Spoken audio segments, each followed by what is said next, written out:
পৃথিবীতে আপন বলতে শুধু নিজের বুকে পোষা অতি গোপন দুঃখটুকুই। নয়তো পৃথিবীতে সব জিনিসেরই উপরই ভাগ আছে, কিন্তু দুঃখের কোনো ভাগ হয় না কোনো দিন। অরণ্য ক্লাস শেষ করে নিজের কেবিনে বসেছিল। আজ তার নাইট ডিউটি আছে, রাতে একটা অপারেশন আছে, সব ডিটেলস লাগবে। এক সিস্টারকে ডেকে ছায়াকে ইনফর্ম করতে বলল, আর বলল ছুটির পর যাতে এসে দেখা করে যায়। অভিক ফোন দিল সেই সময়। অরণ্য, আমি এই সপ্তাহে আসছি। এইদিকে সব ফর্মালিটিস পূরণ করা হয়ে গিয়েছে। অরণ্য বেশ শান্তভাবেই উত্তর দিল। ঠিক আছে, সাবধানে আসিস, দেখা হচ্ছে। আরও কিছু দরকারি কথা বলে ফোন রেখে দিল। সিস্টার গিয়ে ছায়াকে বলল ছুটির পর থাকতে, তড়িঘড়ি করে বলল। অরণ্য স্যার বলেছে দেখা করতে। ছায়া শুনলো কিন্তু প্রত্যুত্তর করলো না। সিস্টারের কি আর এত সময় আছে এইখানে দাঁড়িয়ে ছায়ার উত্তরের উপেক্ষা করা? সে কথাটি বলে নিজের কাছে চলে এলো। অরণ্য নিজের কেবিনে বসে টেবিলের উপর রাখা পেপার ওয়েটটা হাত দিয়ে ঘোরাচ্ছিল আর গভীর ভাবনায় মগ্ন ছিল। বিবশা শান্ত স্থির তার চাহনি। ঠোঁট জোড়া একেবারে শুষ্ক হয়ে আছে, গলাও শুকিয়ে গিয়েছে। হাতের কাছে গ্লাস, কিন্তু পানিটা হাত বাড়িয়ে খেতে ইচ্ছে করছে না। ভাগ্য তাকে আজ কোথায় এনে দাঁড় করালো সেটাই ভাবতেই বিভোর সে কি আসলে এসব ডিজার্ভ করে? অবশ্যই না। এইবার কি তাকে শক্ত হয়ে খুঁটি ধরতে হবে, নাকি এত বছরের মতোই তা থাকবে নির্বাক? মাথাটা ব্যথায় টনটন করছে। সময় পাল্টেছে, সেই সাথে পাল্টেছে তার স্বভাব আচরণ। এই সময় দরজায় কেউ নক করলো, সে চুপ থাকলো। বুঝতে পেরেছে কে এসেছে। দেয়ালে টানানো ঘড়িটার দিকে তাকালো, 3:10। ছায়া আবার নক করলো, আর এবার অস্বস্তিময় স্বরে বলল, may I come in sir? সে গম্ভীর কণ্ঠে বলল। Yes, come. ছায়া আসলো। এবার সে কিছুক্ষণ দাঁড়িয়ে থাকলো, কিন্তু অরণ্য কিছুই বলছে না। ছায়ার বুকের ভেতর ঢিপ ঢিপ আওয়াজ করছে, তার অস্বস্তি হচ্ছে, কিন্তু অরণ্য কিছুই বলছে না। সে আবারও বলল, স্যার ডেকেছিলেন আমাকে? এইবার অরণ্য চাইলো তার দিকে ভালো করে আর বলল। জি মিস ছায়া, বসুন। ছায়া বসলো আর এদিক ওদিক তাকালো। কিভাবে কথা শুরু করবে বুঝতে পারছে না। অরণ্য চেয়ে চেয়ে তার কার্যকলাপ সব পর্যবেক্ষণ করছে। অরণ্য গলা পরিষ্কার করে গুরুত্বপূর্ণ কিছু বলার জন্য তৈরি হলো। দেখুন মিস ছায়া, আমাকে অ্যাসিস্ট করবেন প্র্যাকটিক্যালের জন্য ভালো কথা, কিন্তু ব্যক্তিগত বিষয় যাতে প্রফেশনাল লাইফে না আসে, আমি সেই আশাই করছি। আশা করি বুঝতে পারছেন। ছায়া এই কথা শুনে কিছুটা স্বস্তি পেল, যেন একটা শান্তি শ্বাস ফেললো, আর অরণ্যের সাথে সম্মতি জানালো মাথা দুলিয়ে। অরণ্য আবারও বলল, দেখুন মিস ছায়া, আমি কিছু বিষয় পরিষ্কার করছি, দ্বিতীয়বার যাতে আমাকে আর না বলতে হয়। আই থিঙ্ক আপনি বুঝতে পারছেন। ছায়া মাথা ঝাঁকালো, দৃষ্টি তার টেবিলের দিকে, স্থির বইগুলোর দিকে। অরণ্য আবারও ছায়ার দৃষ্টি আকর্ষণ করে বলল, আমি একদমই লেট পছন্দ করি না। রেগুলারিটি, ডিসিপ্লিন, টাইম ম্যানেজমেন্ট যাতে ঠিক থাকে একদম। আর আমি যেই অ্যাসাইনমেন্টগুলো দিব সেইগুলো যাতে সঠিক সময়ের মধ্যেই কমপ্লিট হয়ে যায়। একদিনও দেরি হলে আমি আর জমা নেব না। আর এই অ্যাসাইনমেন্টের কপিগুলো ক্লাসকে 3টা গ্রুপে ভাগ করে একটা গ্রুপকে দেবেন, আর আপনি তাদের লিড করবেন। রাত দিন নেই আমার সাথে কাজ করতে গেলে। অবশ্যই কন্ট্যাক্ট করার প্রয়োজন হলে আমি যেন পাই সঠিক সময়ে, খেয়াল থাকে যেন। আর আমার আন্ডারে যেই পেশেন্টগুলো থাকবে তাদের দিকে খেয়াল রাখবেন, আর আমার রুটিনটা অবশ্যই মাথায় রাখবেন। অপারেশন টাইমে আমার সাথে থাকবেন। ওকে, নাও ইউ ক্যান গো। ছায়া অরণ্যের দিকে হা করে তাকিয়েছিল। এসব কি ছিল? এত এত রুলস সে মানবে কিভাবে? সে আর কোনো প্রশ্ন না করে কেবিন থেকে বেরিয়ে যেতে নিবে, এমন সময় অরণ্য বলে, আজ আমার অপারেশন আছে, যদিও আজ আপনার থাকার দরকার নেই। নিজেকে মেন্টালি প্রিপেয়ার করে কাল থেকে জয়েন করবেন আমার সাথে। ছায়া একবার পেছনে ফিরে তাকিয়ে হু বলে চলে আসলো। নীলা, মেঘা তার জন্য মাঠে অপেক্ষা করছিল। ছায়া মাঠে যেতেই নীলা আর মেঘা তাকে ঘিরে ধরে একের পর এক প্রশ্ন করতে লাগলো। মেঘা উত্তেজিত হয়ে বলল, ছায়া সব ঠিক ছিল, স্যার কি বলল? নীলাও বেশ চিন্তিত হলো ছায়াকে নিয়ে। সেও অতি আগ্রহের সহিত সব জানতে চাইল। ছায়া একে একে সব উত্তর দিতে লাগলো। মেঘার গাড়ি আসলে সে বিদায় নিয়ে চলে যায়, আর নীলা ছায়ার রিক্সা দিয়ে বাসায় চলে আসে। বাসায় এসে ছায়া ফ্রেশ হয়ে বের হতেই ফোন হাতে নিয়ে দেখে 20+ মিসড কল মায়ের নাম্বার থেকে। সে ভীত হলো, বাবার কিছু হলো না তো। সে মাকে ফোন দিল, ফোন সাথে সাথেই রিসিভ হলো। অপর পাশ থেকে তার মা চিল্লিয়ে উঠল আর বলল, এই দিন দেখার জন্যই কি তোমাকে জন্ম দেওয়া হয়েছিল? আমরা কি তবে তোমাকে সঠিক শিক্ষা দিতে ব্যর্থ? শেষ অবধি একটা মেয়ের সংসার ভাঙতেও তোমার হাত কাঁপলো না? একটা ছেলের জীবন তো কেড়ে নিয়েছিলে, এখন কি মেয়েটাকে বেঁচে থেকে মৃত্যু যন্ত্রণা ভোগ করতে হবে? ছায়া ভরকালো। মা এসব কি বলছে? ব্যথিত কণ্ঠে জানতে চাইল, আমি কি করলাম মা? মীরা বেগম বেশ কঠোর স্বরে বলল। আহান বাসায় বিয়ের প্রস্তাব নিয়ে এসেছিল। তার অবন্তীর সাথে ডিভোর্স হয়ে গিয়েছে, আর সেই কারণটা তুই, ছায়া। অবন্তী আমাদের বাড়ি এসে কান্নাকাটি করেছে অনেক। মেয়েটার কি দোষ বল? কেন কেড়ে নিচ্ছিস? আহানের সাথে নাকি এখনো সম্পর্ক আছে? ছায়া চমকালো। আহানের ডিভোর্সের কথা শুনে তার চেয়ে বেশি অবাক হয়েছে যখন শুনেছে সেই কারণটা সে। ছায়া কিছু বলতে পারল না। তার অক্ষি যুগল থেকে লবণাক্ত স্বচ্ছ জলের নহর বেয়ে পড়ছে চিবুক বেয়ে। ছায়া বলল কম্পিত কণ্ঠে, আমি তোমার মেয়ে তো মা। আমার কথা কেন একবার শুনলে না? সেদিনও না, আর আজও না। আমাকে কিছু বলার সুযোগ না দিয়ে অপরাধী বানিয়ে দিচ্ছ কেন? আমার সাথে আহানের যোগাযোগ নেই 5 বছরের বেশি হবে। আমাকে বিশ্বাস করো। মীরা বেগম নিজেও মেয়েদের ভালো চান, কিন্তু নিজের চেহারায় সবসময় কাঠিন্যতা বজায় রাখেন। তিনি মনে করেন শাসনের মাধ্যমে মেয়েদের ঠিক রাখা যায়। এইবার মীরা বেগম কিছুটা নরম হলেন। মেয়েটা তার কষ্টে আছেন বুঝতে পারলেন। মারে, আমাদের সম্মানটা তোর হাতে। সমাজে মুখ দেখাতে পারবো না। তোর ছোট একটা বোন আছে, তাকেও বিয়ে দিতে পারবো না। আমাদের পছন্দের কাউকে বিয়ে করে নে। আর কতদিন একা থাকবি? শেষবারের মতো আমাদের কথা শোন। ছায়া মলিন কণ্ঠে জবাব দিল, ঠিক আছে মা। এইটা বলে ফোন কেটে দিল। আজ সে কাঁদবে, অনেক কাঁদবে। ভিতরের সব দুঃখ অশ্রুর মাধ্যমে বের করে দিবে। জীবনটা এমন কেন? তার শক্ত খোলসটাকে মুক্ত করে দুঃখ বিলাস করবে। অতীত কেন পিছু ছাড়ে না? নীলা এসে তার পাশে বসে দাঁড়ায়। তার চোখের পানি মুছে দিয়ে বলে, পাগলি, কাঁদছিস কেন? চকলেট খাবি? এটা শুনে ছায়া কিঞ্চিত ঠোঁট প্রসারিত করল। এই মেয়েটা না থাকলে তার কি হতো? রাত 11টায় অরণ্য হসপিটালের করিডোরে দাঁড়িয়ে নিজের জীবনের হিসাব মিলাচ্ছিল। সেই সময় হঠাৎই বলে উঠল, আপনাকে আমি একা ছাড়িনি। আমি পারিনি নিজেকে দূরে রাখতে। ঠিকই আবারও চলে এলাম। এইবারের খেলাটা হবে একেবারেই ভিন্ন। Tit for that. আমি ভুগেছি এতদিন, এখন আপনাকে ভুগতে হবে। You must repent. It's my promise. Aranya তার ছোটবেলার বন্ধু আশিককে কল দেয় জরুরি ভিত্তিতে। এবার সে ডিবিতে আছে। কিছু বিষয় তার অজ্ঞাত, সেই সব জানা যে বড্ড জরুরি। প্রাণ বান্দরবান একটা রিসর্টের ব্যালকনিতে বসে জ্যোৎস্না বিলাস করছিল। সেই সময় তার মোবাইল কাঁপিয়ে অচেনা নাম্বার থেকে কল আসলো। প্রাণ ভ্রু কুচকালো। প্রায় এই নাম্বারটা থেকে কেউ কল দিয়ে একেবারেই নিশ্চুপ থাকে, কোনো কথা বলে না। এইবার ভাবলো সে ফোন রিসিভ করে কিছু কঠিন কথা শুনিয়ে দিবে। ফোন কানে ধরলো, কিন্তু নিঃশ্বাসের শব্দ ছাড়া আর কারো শব্দ কানেই আসছে না। সে এক ধমক দিয়ে বলল, মগের মুলুক পেয়েছেন? যখন তখন ফোন দিয়ে বিরক্ত করছেন, লজ্জা নেই? আমি ফোন ধরি না, তার মানে আমি কথা বলতে ইচ্ছুক নই, এতটুকু কমন সেন্স নেই? ঠিক তখনই ফোনের অপর পাশ থেকে কোনো মেয়ের ফুপিয়ে কান্নার আওয়াজ আসছে। প্রাণ মন দিয়ে শুনল সে আওয়াজ। কান্নার তরঙ্গধ্বনি তার হৃদয়ে গিয়ে হানা দিচ্ছে, মস্তিষ্কে অনুরণন সৃষ্টি করছে। অপর পাশ থেকে চট করে কলটা ডিসকানেক্টেড হয়ে গেল।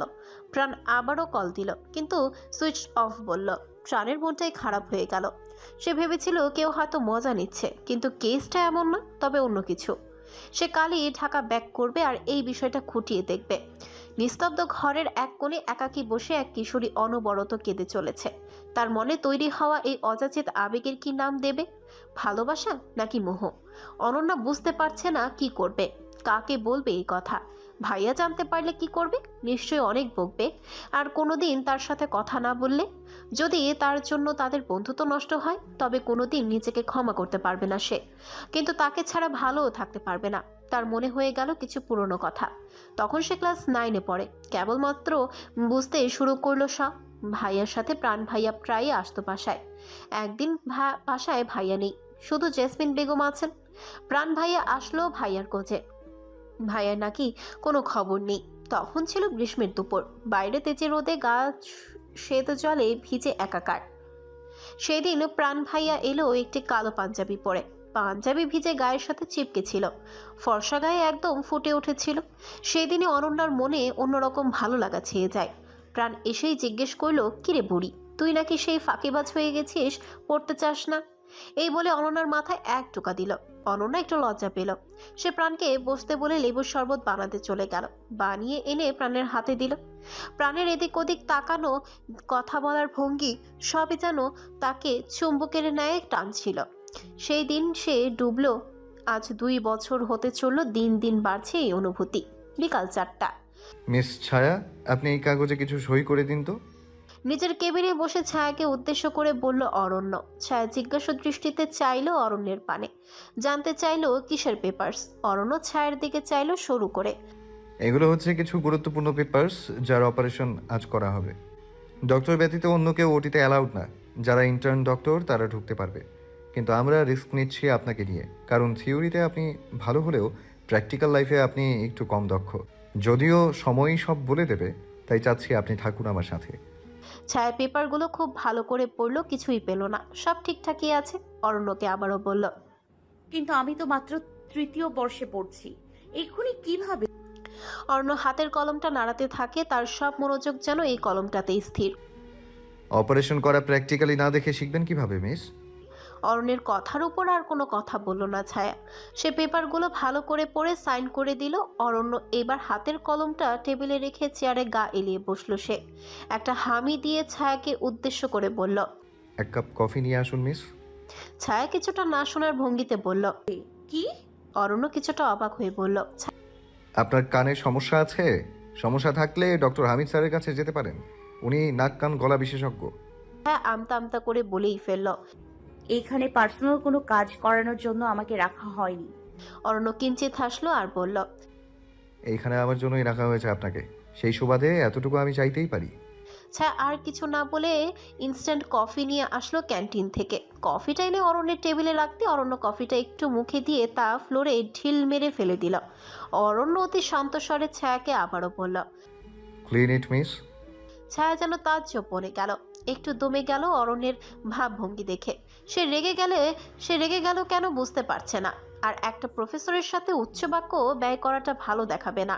সে চুপচাপ কিছুক্ষণ দাঁড়িয়ে থাকে। ক্লিনারকে ডাক দিতে গেলে অরণ্য তাকে বাধা দিয়ে বলে, আপনাকেই সার্ভ করতে হবে মিস। ছায়া আজ যেন অবাকের চরম সীমানায় পৌঁছে যাচ্ছে। স্যার তাকে কাজের মহিলার মতো ট্রিট করছে কেন? তাকে কি অপমান করতে চাইছে? ছায়া ফ্লোর সাফ করলো ঠিকই, কিন্তু বাড়তি কোনো কথা বলেনি। তার অভিব্যক্তি বোঝা যাচ্ছে না। অরণ্য শুরু থেকে শেষ অবধি দেখলো সব সূক্ষ্মাতি সূক্ষ্মভাবে, যেন মেয়েটার ধৈর্য পরীক্ষা করাই তার মূল উদ্দেশ্য ছিল। মেয়েটার রিয়েক্ট কেন করবে না? Why C should. তার মনে কি চলছে সে ভালো বলতে পারবে। মেয়েটা এত চাপা স্বভাবের কেন?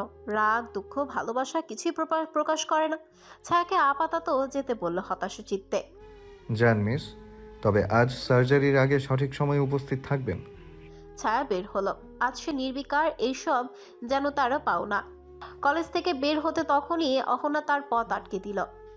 অহনা কিছুটা দম্ভ নিয়ে বলল, ছায়া, তুমি অরণ্য স্যারকে অ্যাসিস্ট করবে না, এর বদলে আমি তোমাকে কিছু অফার দিচ্ছি। ছায়ার প্রচুর রাগ হলো। সেও চোখ মুখে অগ্নির বিচ্ছুরণ ঘটিয়ে বলল যে, আমি নিজেও চাইছি না আর এটা, বাট কিছুই করার নেই। কিসমত। আর এইসব কোনো কিছুর অফার অ্যাটলিস্ট এই ছায়াকে করো না। Give me a side. Ahana দাঁত কিরমির করে বলল। Just too much. সীমা আর জ্যোতি অহনাকে শান্ত করতে লাগলো। ওরা হলো চাটুকার। অহনার টাকা বেশি, তাই ওর সাথে চিপকে থাকে।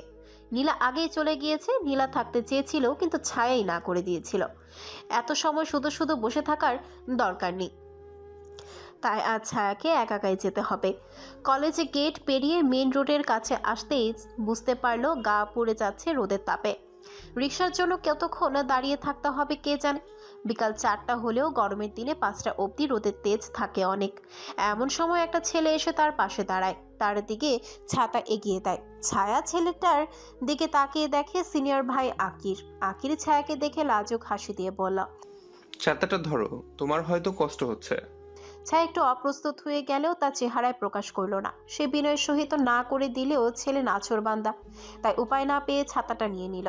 কাল আবার ফিরিয়ে দেওয়া যাবে।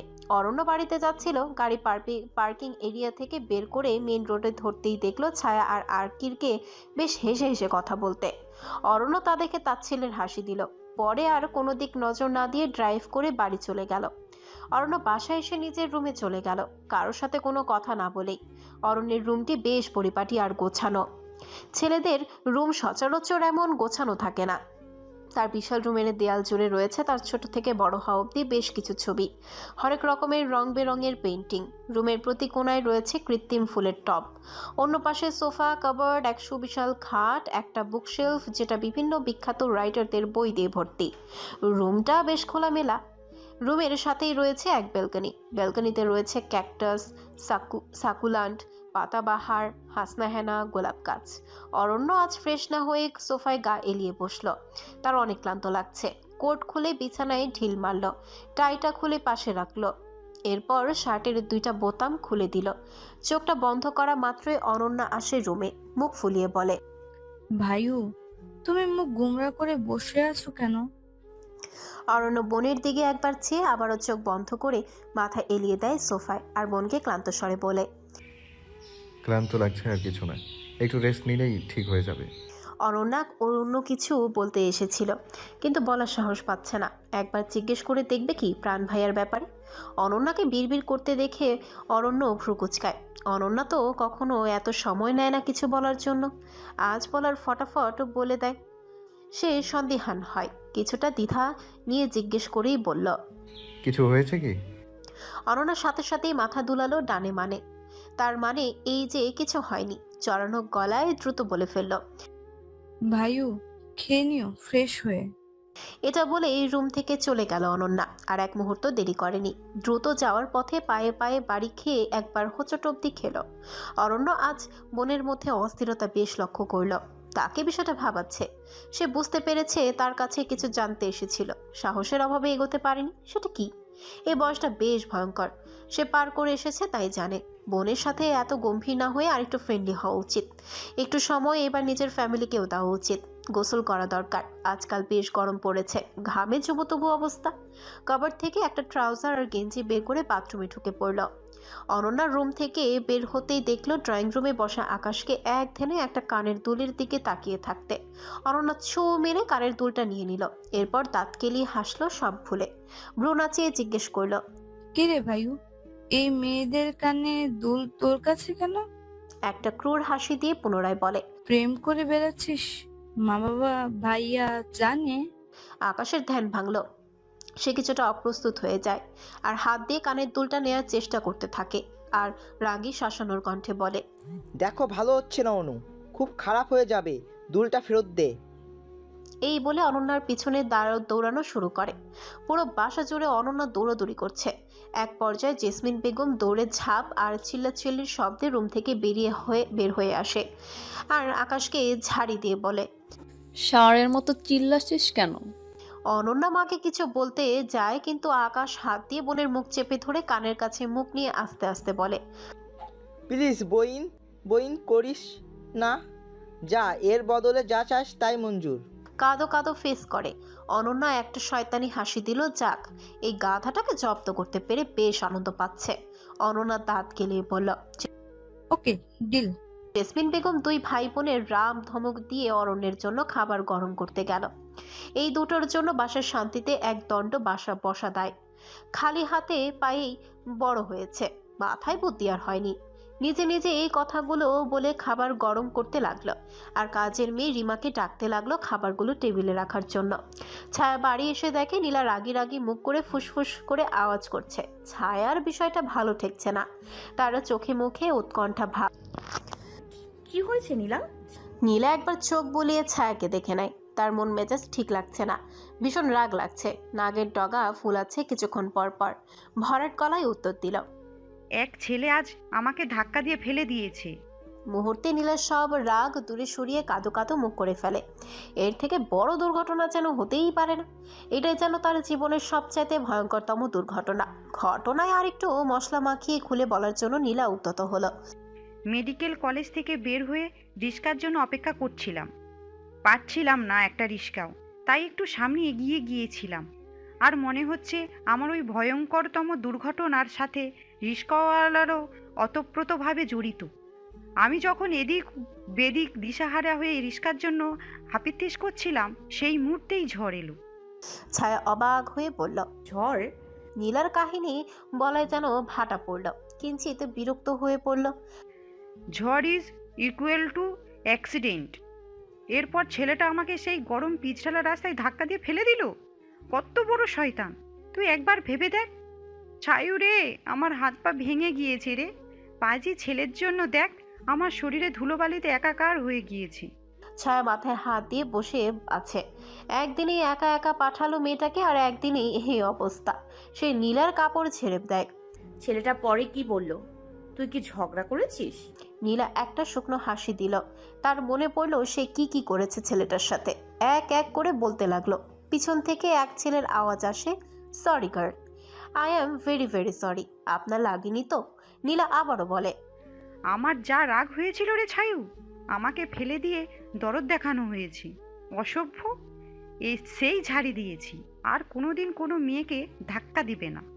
ছায়ু এইসব শুনে হেসে দিল। সে সিরিয়াস কিছু ভেবেছিল, এখন দেখছে সে ভুলবশত ধাক্কা লেগে গিয়েছিল। স্নিগ্ধ হেসে নীলাকে জড়িয়ে ধরে বলল, আমাকে দেখানোর জন্য এই এতক্ষণেই ময়লা জামা কাপড় পরে বসেছিলি? পাগল মেয়ে, যা গোসল করে আয়, একসাথে খাবো। বলার সাথে সাথে নীলাও এক অলিম্পিকের দৌড় দিয়ে গোসল করতে বাথরুমে ঢুকে পড়ল। ছায়াদের ফ্ল্যাটটা মোটামুটি বড়ই, 2টা বেডরুম, 2টা রুমের সাথে অ্যাটাচ বাথরুম, একটা ড্রয়িং রুম, একটা কিচেন, 2 রুমে 2টা বারান্দা। দুজনের বেশ ভালোই চলে যায়। আজ 7টার দিকে ছায়াকে হসপিটালে যেতে হবে। ছায়া রেডি হয়ে যায়। 7টা বাজতে 40 মিনিট বাকি। 15 মিনিটে রেডি হয়ে 25 মিনিট আগেই বের হতে হবে। 20 মিনিট লাগবে রিক্সা দিয়ে যেতে। 5 মিনিটে রিক্সা খুঁজতে খুঁজতেই লাগবে। জিন্সের সাথে একটা কুর্তি পরে ওড়না দিয়ে মাথা ঢেকে দেয়। একটু আগে গোসল করার দরুন চুল শুকায়নি, তাই চুল না বেঁধে ওড়না দিয়ে দিয়েছে মাথায়। বাসা থেকে বের হতেই সিঁড়ির কাছে দেখা হয় বাড়িওয়ালা ছেলের বিজয়ের সাথে। ছেলেটা বেশ বিনয়ী আর ভদ্র। বিজয় ছায়ার জুনিয়র। ছায়া আর নীলার দিকে বিশেষ খেয়াল রাখে। বিজয় ছায়ার সাথে কুশল বিনিময় করল। এরপরে ছায়াকে একটা রিক্সা ডেকে উঠিয়ে দিল। ছায়া যদিও মানতে চায়নি, কিন্তু যাদের বাসায় থাকে, যারা সেফটি দিচ্ছে, তাদের সাথে খারাপ আচরণ করা ঠিক হবে না। আকাশ নিজের রুমে বসে কানের দুলটা দেখছে আর একটু পরপর মুচকি মুচকি হাসি দিচ্ছে। আজ তার একটি মেয়ের সাথে দেখা হয়েছে। মেয়েটা ম্যাজেন্টা কালারের একটি 3 পিস পরেছিল। মেয়েটা রাস্তায় একা একা হাঁটছিল, হয়তো রিক্সা খুঁজছিল। মেয়েটার হাতে ওড়না দিয়ে হাত দিয়ে নাড়ছিল, আবার তা আঙ্গুলে পেঁচাচ্ছিল। মেয়েটা বেশ চঞ্চল বোঝা যাচ্ছিল। মৃদু বাতাসে তার সামনে চুলগুলো কপালে এসে পড়েছিল। সে হাত দিয়ে চুলগুলো কানের পিছনে হাত দিয়ে গুজে দিচ্ছিল।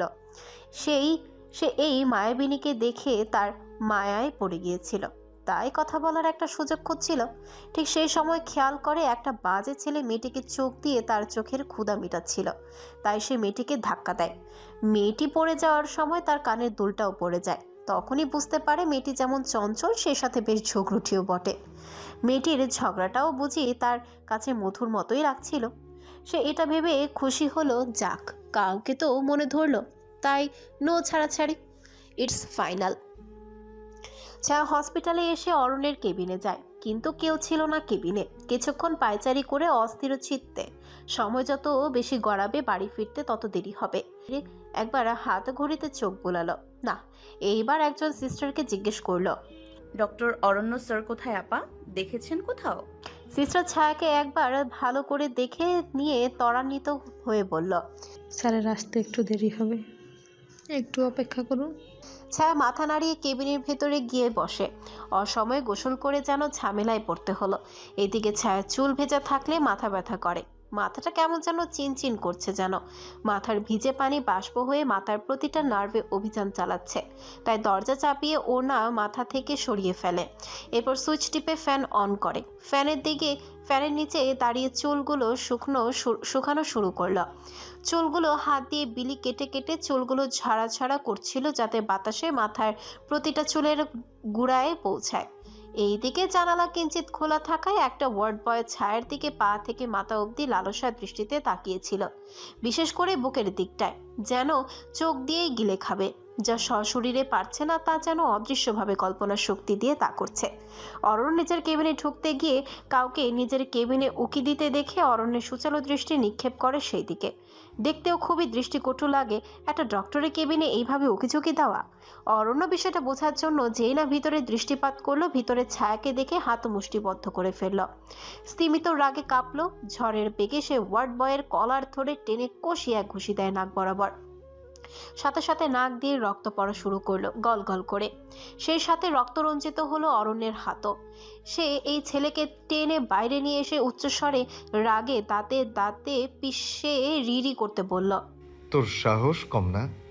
আমার কেবিনে উকি দিয়ে হসপিটালের স্টুডেন্টদের দিকে বাজে নজর দিস? তোর চাকরি আজই শেষ।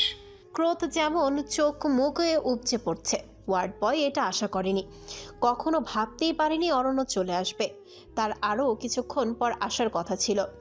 সে আকুতি মিনতি করে মাফ চাইছে, বারবার পায়ে পড়ছে। চোখের ক্ষুধা মেটাতে গিয়ে শেষ অবধি তার জীবনের সম্বল চাকরিটাই না চলে যাবে তা যেন কল্পনাতীত। সে পায়ে ধরে কেঁদে দিল যাতে তার চাকরি না নেওয়া হয়। বাড়িতে অসুস্থ মা আছে। অরণ্য নিজের সিদ্ধান্তে অটল থাকলো। কি সেই তেজ তার চাহনিতে? একবার চোখ বন্ধ করে এক গভীর শ্বাস নেয়, যেন ভেতরে থেকে সব রাগ সে প্রশ্বাসে বের করার চেষ্টা। সে নিজের কেবিনের দিকে পা বাড়ায়। মেজাজ তার বিগড়ে আছে ভীষণ ভয়ঙ্কর ভাবে। মিস ছায়া, যে আমাকে অ্যাসিস্ট করে তার চরিত্র যে এত খারাপ জানতাম, কিন্তু সে যে টিস্যু পেপারের মতো ছেড়ে পাল্টায় জানা ছিল না। খুবই শান্ত কণ্ঠে কথাটি বলল অরণ্য ছায়াকে উদ্দেশ্য করে। আরেকটু অপমান করতে ছায়াকে পুনরায় বলে, আপনাকে কি এই জন্য পে করা হয়? আই থিঙ্ক আপনি বুঝতে পারছেন হোয়াট আই মিন। ছায়ার গা রিরি করে উঠল রাগে। তাকে কাল আকির ভাইয়ের সাথে দেখে যে এই কথাটা বলছে সে খুব ভালো করে বুঝতে পারছে। ছায়া তাচ্ছিল্যের স্বরে বলল, মানুষের স্বভাব কোনোদিন পরিবর্তন হয় না, ব্যক্তিগত কোনো কিছু যাতে প্রফেশনাল লাইফে না আসে। ছায়ার এমন কথা শুনে অরণ্যের রাগ হলো প্রচুর, কিন্তু নিজেকে কন্ট্রোল করলো। সে ছায়াকে কঠিন স্বরে শাসালো, মিস, আপনি আমার দায়িত্বে আছেন এই মুহূর্তে, তাই না চাইতেও সব আমার সাথে জুড়ে যাচ্ছে। তাই ভালোভাবে বলছি, নয়তো পরিণতি খুব খারাপ হবে। কেঁদে উকুল পাবেন না। আর সেই ব্যবস্থাই ডক্টর অরণ্য চৌধুরী করবে, মাইন্ডেড। এটা বলে অপারেশনের জন্য প্রয়োজনীয় সব জিনিসপত্র নিয়ে চলে গেল। কিছুক্ষণ বাদে ছায়ার ডাক এলো। ছায়া এলোমেলো পায়ে সেই দিকে অগ্রসর হলো, নিজেকে প্রস্তুত করে। সে বাইরে গিয়ে সবার মুখে সব শুনতে পেয়ে বড়সড় ঝটকা খেলো। চিৎকার চেঁচামেচি সে শুনেছিল, কিন্তু চুল শুকানোটা বেশি জরুরি ছিল, তাই বের হবার প্রয়োজন বোধ করেনি। অরণ্য যে এমন করবে সে ভাবতেই পারেনি। সে অপারেশন থিয়েটারে গেল। সে অপারেশন না করলেও অরণ্য সব করল, আর সাথে সব কিছু ঠিকঠাকভাবে বুঝিয়ে দিল। ছায়ার দায়িত্ব পড়ল এর উপর একটি অ্যাসাইনমেন্ট যাতে 2 দিনের ভেতর জমা দেয়। ছায়া অরণ্যকে ধন্যবাদ দিল মনে মনে। সামনাসামনি ধন্যবাদ বলার মুখ নেই ছায়ার। খুব রাত হয়ে গেল। রাত 9টা খুব বেশি রাত না হলেও মেয়েদের জন্য এই সময় বাইরে থাকাটা সেফ না। আজকাল মেয়েরা রাত বিরাতে কত দুর্ঘটনার শিকার হচ্ছে, কত হ্যারাসমেন্টের শিকার হচ্ছে। কয়টা ঘটনার বিচার হয়, সেই টাকা দিয়েই তো বের হয়ে যায় অপরাধীরা। ছায়া একটা দীর্ঘশ্বাস ফেলল। অরণ্যের ডিউটি শেষ, সেও বাড়ি যাবে। বাইরে বের হতে ছায়াকে দেখল রিকশার জন্য অপেক্ষা করতে। কেন জানি ছায়াকে একা ছাড়তে মন চাইল না। তার দায়িত্বে যেহেতু আছে মেয়েটা, কিন্তু ছায়া তার গাড়িতে উঠবে নাকি সে জানে না। মেয়েটার তেজ মারাত্মক, কেমন হিসাব করে করে কথা বলে। সে ছায়াকে ডাক দিল। ছায়ার মতামত জানতে না চেয়েই আদেশের স্বরে বলল, গাড়িতে উঠুন মিস। ছায়া অরণ্যের দিকে সূক্ষ্ম দৃষ্টি নিক্ষেপ করল। সে না বলতেই যাচ্ছিল, এমন সময় অরণ্য আবারও বলে, আপনার তেজ দেখানোর সময় এখন না, রাত হয়ে গিয়েছে। আপনার জন্য অনিরাপদ।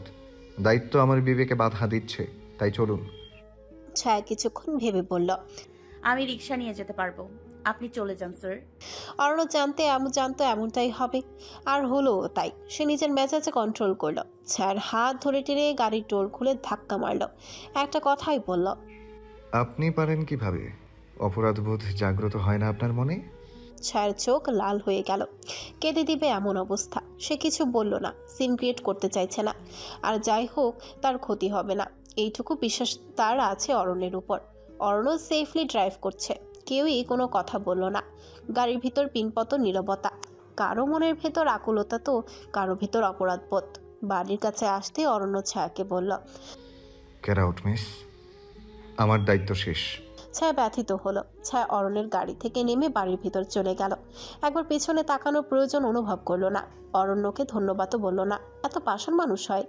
ছায়া বাসায় গিয়ে দরজায় নক করতেই নীলা সেটা খুলে দেয়। নীলার মুখটা কেমন যেন থমথমে হয়ে আছে। ছায়া সেটা বুঝলেও কিছু বলল না, অপেক্ষা করলো নীলার নিজ থেকে বলার। ছায়া ফ্রেশ হয়ে আসতে নীলা এসে তার বিছানায় বসে। নীলা কিছুটা গম্ভীর স্বরে বলল, ছায়া, আজ আহান এসেছিল তোর সাথে দেখা করতে। ছায়া ভিতরে কেঁপে উঠল।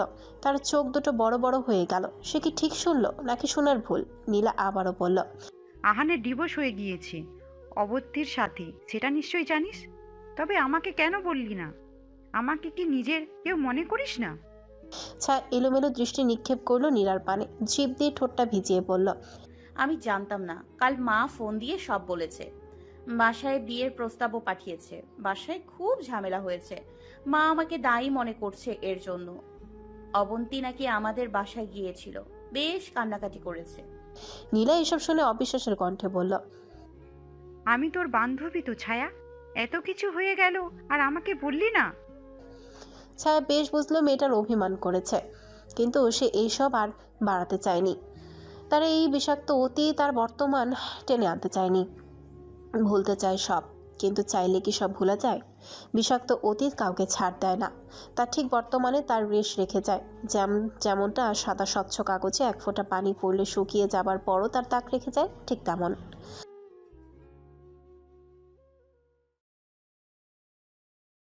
আমি কি আপনাকে ছুঁয়েছি মিস? আপনি কাঁপছেন কেন? Why are you giving me negative vibe?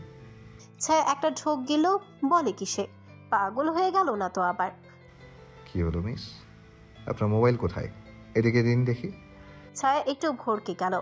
সে কোনো কথা না বলে অরণ্যের হাতের বইটা নিতে চাইল, কিন্তু অরণ্য বেশ শক্ত করে বইটা ধরে রেখেছিল।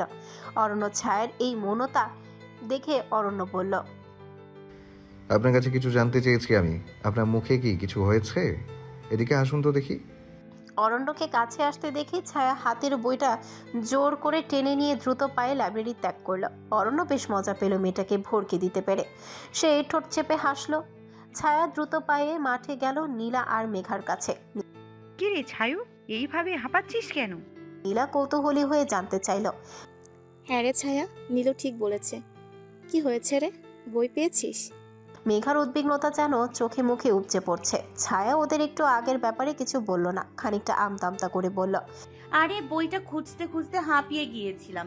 চল ফুচকা খেয়ে আসি, অনেক দিন খাই না। মেঘা আর কিছু আমলে নিল না, নিজের আনন্দটা প্রকাশ করেই ফেলল। মেঘা উচ্ছ্বাসিত কণ্ঠে বলল, আজ তোদের আমি ট্রিট দেবো, আর একটা কথাও বলবো। আর নীলা কিছুটা আঁচ করতে পারলেও মেঘার থেকে শোনার অপেক্ষা করল। ছায়া আর নীলা প্রশ্নবিদ্ধ নয়নে শুধালো, কি হয়েছে বল না, এখনই বল না, আমায় আর তর সইছে না। মেঘা রয়ে শয়ে ওদের ফুচকার দোকানে নিয়ে গেল। ওরা গোল হয়ে বসলো একটা টেবিলে। ছায়া আর নীলার চোখে মুখে আগ্রহ খেলা করছে। মেঘা 3 প্লেট ফুচকার অর্ডার করেছিল। মেঘা গলা পরিষ্কার করে বলল, আমার বিয়ে ঠিক হয়ে গিয়েছে অভিকের সাথে, পরীক্ষার পরই এঙ্গেজমেন্ট। এক নিঃশ্বাসে কথাগুলো বলে শেষ করলো। ছায়া আর নীলা কি প্রতিক্রিয়া করবে ভুলে গিয়েছে। মেঘা ওদের মুখের ওপর চুটকি বাজাতেই ওদের হুঁশ আসে আর ওরা চিৎকার দিয়ে ওঠে, ইয়াহু, আমাদের নেকারানির বিয়ে! কতদিন পর বিয়ে খাবো। এই মেঘা, জিজুর সাথে দেখা হবে কবে? করাবি কবে বল? পকেট খালি করানোর একটা ব্যাপার স্যাপার আছে। নীলা চোখ টিপ দিয়ে বলল। ছায়া খিলখিল করে হাসতে লাগলো। মেঘাও সায় জানালো যে সেও তাদের সাথে আছে। হবু জামাই বলে সে ছাড় দিবে না। হাসি ঠাট্টায় জমে উঠল পরিবেশ। খাওয়া দাওয়া শেষে মেঘা চলে গেল। ছায়া নীলাও বাড়ির উদ্দেশ্যে রওনা হলো। হেঁটে একটু সামনে এগোতেই একজন ডেকে ওঠে, হেই মিস ঝকরাটেওয়ালি, ইয়োলো ড্রেস। নীলা ভ্রু কুচকে তাকালো। তাকেই ডাকছে সে বুঝতে পারছে, কারণ সে আজ হলুদ ড্রেস পরেছে। ছেলেটিকে চেনার চেষ্টা করতে সেই দিনে ধাক্কা দেওয়া ছেলেটার কথা মনে পড়ল। আজ ছায়ার সাথে আছে। আজ খুব ঝগড়া লাগবে, পারলে গণধোলাই দেবে বেশি বাড়াবাড়ি করলে। এইসব ভাবতে ভাবতে ছেলেটি তার সামনে এসে দাঁড়ালো। আমি আকাশ চৌধুরী, এইবার ইঞ্জিনিয়ারিং 3য় বর্ষের ছাত্র। Nice to meet you madam. আপনার নামটা জানতে পারি? নীলা কথা বলতেই চাইলো না। আমার নাম দিয়ে কাম কি? ফুট! নীলা মুখ ভেঙচি দিয়ে দিল একটা। ছায়া নীলার এই ব্যবহার দেখে সে নিজেই পরিস্থিতি ঠিক করল। ছায়া একটা হাসি দিয়ে আকাশকে বলল, কিছু মনে করবেন না, ও একটু ছেলে মানুষ টাইপের। আকাশ একটা মুচকি হাসি দিয়ে বলে, ব্যাপার না। আপনাদের পরিচয়? আমার নাম কমলিনী ছায়া, আর ওর নাম মুনতাহা নীলা। আমরা এইবার মেডিকেল 3rd ইয়ারের স্টুডেন্ট। আকাশ ছায়ার নাম শুনে কিছুক্ষণ তাকিয়ে থাকলো, কিছু মনে করার চেষ্টা করলো, পরে আবার নিজেকে সামলে নিয়ে বলল, ওয়াও, নাইস নেম। তাহলে তো দেখছি আমরা সেম ইয়ারে। ইনশাল্লাহ আবার দেখা হবে। যাচ্ছি, ভালো থাকবেন। নীলা খালি একটু ঠোঁট বাঁকালো আকাশের পানে চেয়ে। আকাশ তৎক্ষণাৎ নীলাকে একটা চোখ টিপ দিয়ে প্রস্থান করলো। এই ছায়া, দেখলি ছেলেটা আমাকে চোখ টিপ দিল। এত ভালো করে কথা বলার কি আছে, কি দরকার ছিল? কই ভাবলাম আজ একটু তুই সাথে আছিস, দুজন মিলে ঝগড়া করব, তা না করে উল্টো করলি। কি সুন্দর করে কথা বললি। নীলার আগে দুঃখে ফুঁসতে লাগলো। তার প্রাণপ্রিয় বান্ধবীও তাকে বুঝলো না। এত দুঃখ সে কোথায় রাখবে। ছায়া এইদিকে অন্য কিছু ভাবছে। আকাশের চেহারাটা খুব চেনা চেনা লাগছে, কারো চেহারার সাথে খুব মিল আছে। নীলার বকবকে ছায়া আর কিছু ভাবতে পারলো না। নীলাকে নিয়ে রিকশায় উঠে বাসায় রওনা দিল। পরীক্ষা কেমন দিচ্ছিস? মীরা বেগম ফোন করে জানতে চাইলেন। ছায়া মলিন স্বরে বলল, ভালো। বাসায় কবে আসছিস? ছায়া যেন মোবাইলটা রাখতে পারলই হাফ ছেড়ে বাঁচে, কোনো মতে উত্তর দেয় আর পরীক্ষার পরে। দেরি না করে ফোনটা চট করে কেটে দেয়। ফোনটা রেখে ছায়া গোসল করতে গেল। তার মা একটাবার কেন জানতে চায় না সে কেমন আছে। খালি পরীক্ষা, ক্যারিয়ার, সম্মান এসবের জাতাকলে যে সে পিষে যাচ্ছে, সে খবর কি কেউ রেখেছে? কেউ না। অরণ্য ছায়াকে কল দিয়ে যাচ্ছে, বাট কেউ রিসিভ করছে না। গোসল করে বের হয়ে দেখে অরণ্যের 4টা মিস কল। ছায়া একটু ঘাবড়ালো, তখনই আবার কল আসলে সে সাথে সাথে রিসিভ করে। আপনি কোথায় মিস? কাইন্ডলি একটু কেবিনে আসুন। এটা বলে ফোন কেটে দেয়। ছায়া ভাবতে লাগলো কি এমন হলো যে এত জরুরি তলব। অরণ্যের কণ্ঠে ছিল রাগ। ছায়ার একটু ভয় লাগলো, সে কি এমন করলো। ছায়া জলদি রেডি হয়ে হসপিটালে গেল। May I come in sir? Yes, come. কিছুটা গম্ভীর হয়েই বলল অরণ্য। তামিস, এইসব আবার কবে থেকে চলছে আপনার প্রেম লীলা? ছায়া কিছুই বুঝতে পারছে না, সে আবার প্রেমে কবে থেকে করছে। যদি করেও থাকে তবে অরণ্যের সমস্যা কোথায়? আমি আপনার কথা বুঝতে পারছি না স্যার। কিছুটা গম্ভীর হয়েই বলল ছায়া। অরণ্য এবার আসলো ছায়ার কাছে, খুব কাছে। অরণ্যের নিঃশ্বাসের উত্তাপ ছায়া অনুভব করতে পারছে। ছায়া পিছালো, মুখটা অন্যদিকে ফিরিয়ে নিল। Keep distance sir. অরণ্য তাচ্ছিল্য হাসলো। আপনার প্রেমিক আপনাকে খুঁজতে এসেছিল। ছায়া চমকে ওঠে, তাকে কেউ খুঁজছে। ছায়া অরণ্যের দিকে এইবার তাকালো আর জানতে চাইলো কে। মিস্টার আহান হক। ছায়া যেন এই নামটা শোনার জন্য প্রস্তুত ছিল না। সে এইখানে কেন আসবে? আবার কোন বিপদ আসছে তার সামনে? ছায়াকে মৌনতায় অবলম্বন করতে দেখে অরণ্য এবার ছায়াকে বলল, মিস ছায়া, প্রেম করবেন হসপিটালের বাইরে, ক্যাম্পাসের ভেতরে এই সব চলবে না। এটা লাস্ট ওয়ার্নিং, মনে থাকে যেন। কিছুটা চিল্লিয়েই বলে অরণ্য। ছায়া কেঁপে ওঠে। সে অরণ্যকে রাখতে দেখে আর কিছু বলল না। সে কেন অরণ্যকে কৈফিয়ত দিতে যাবে? কখনো দিবে না, কখনো না।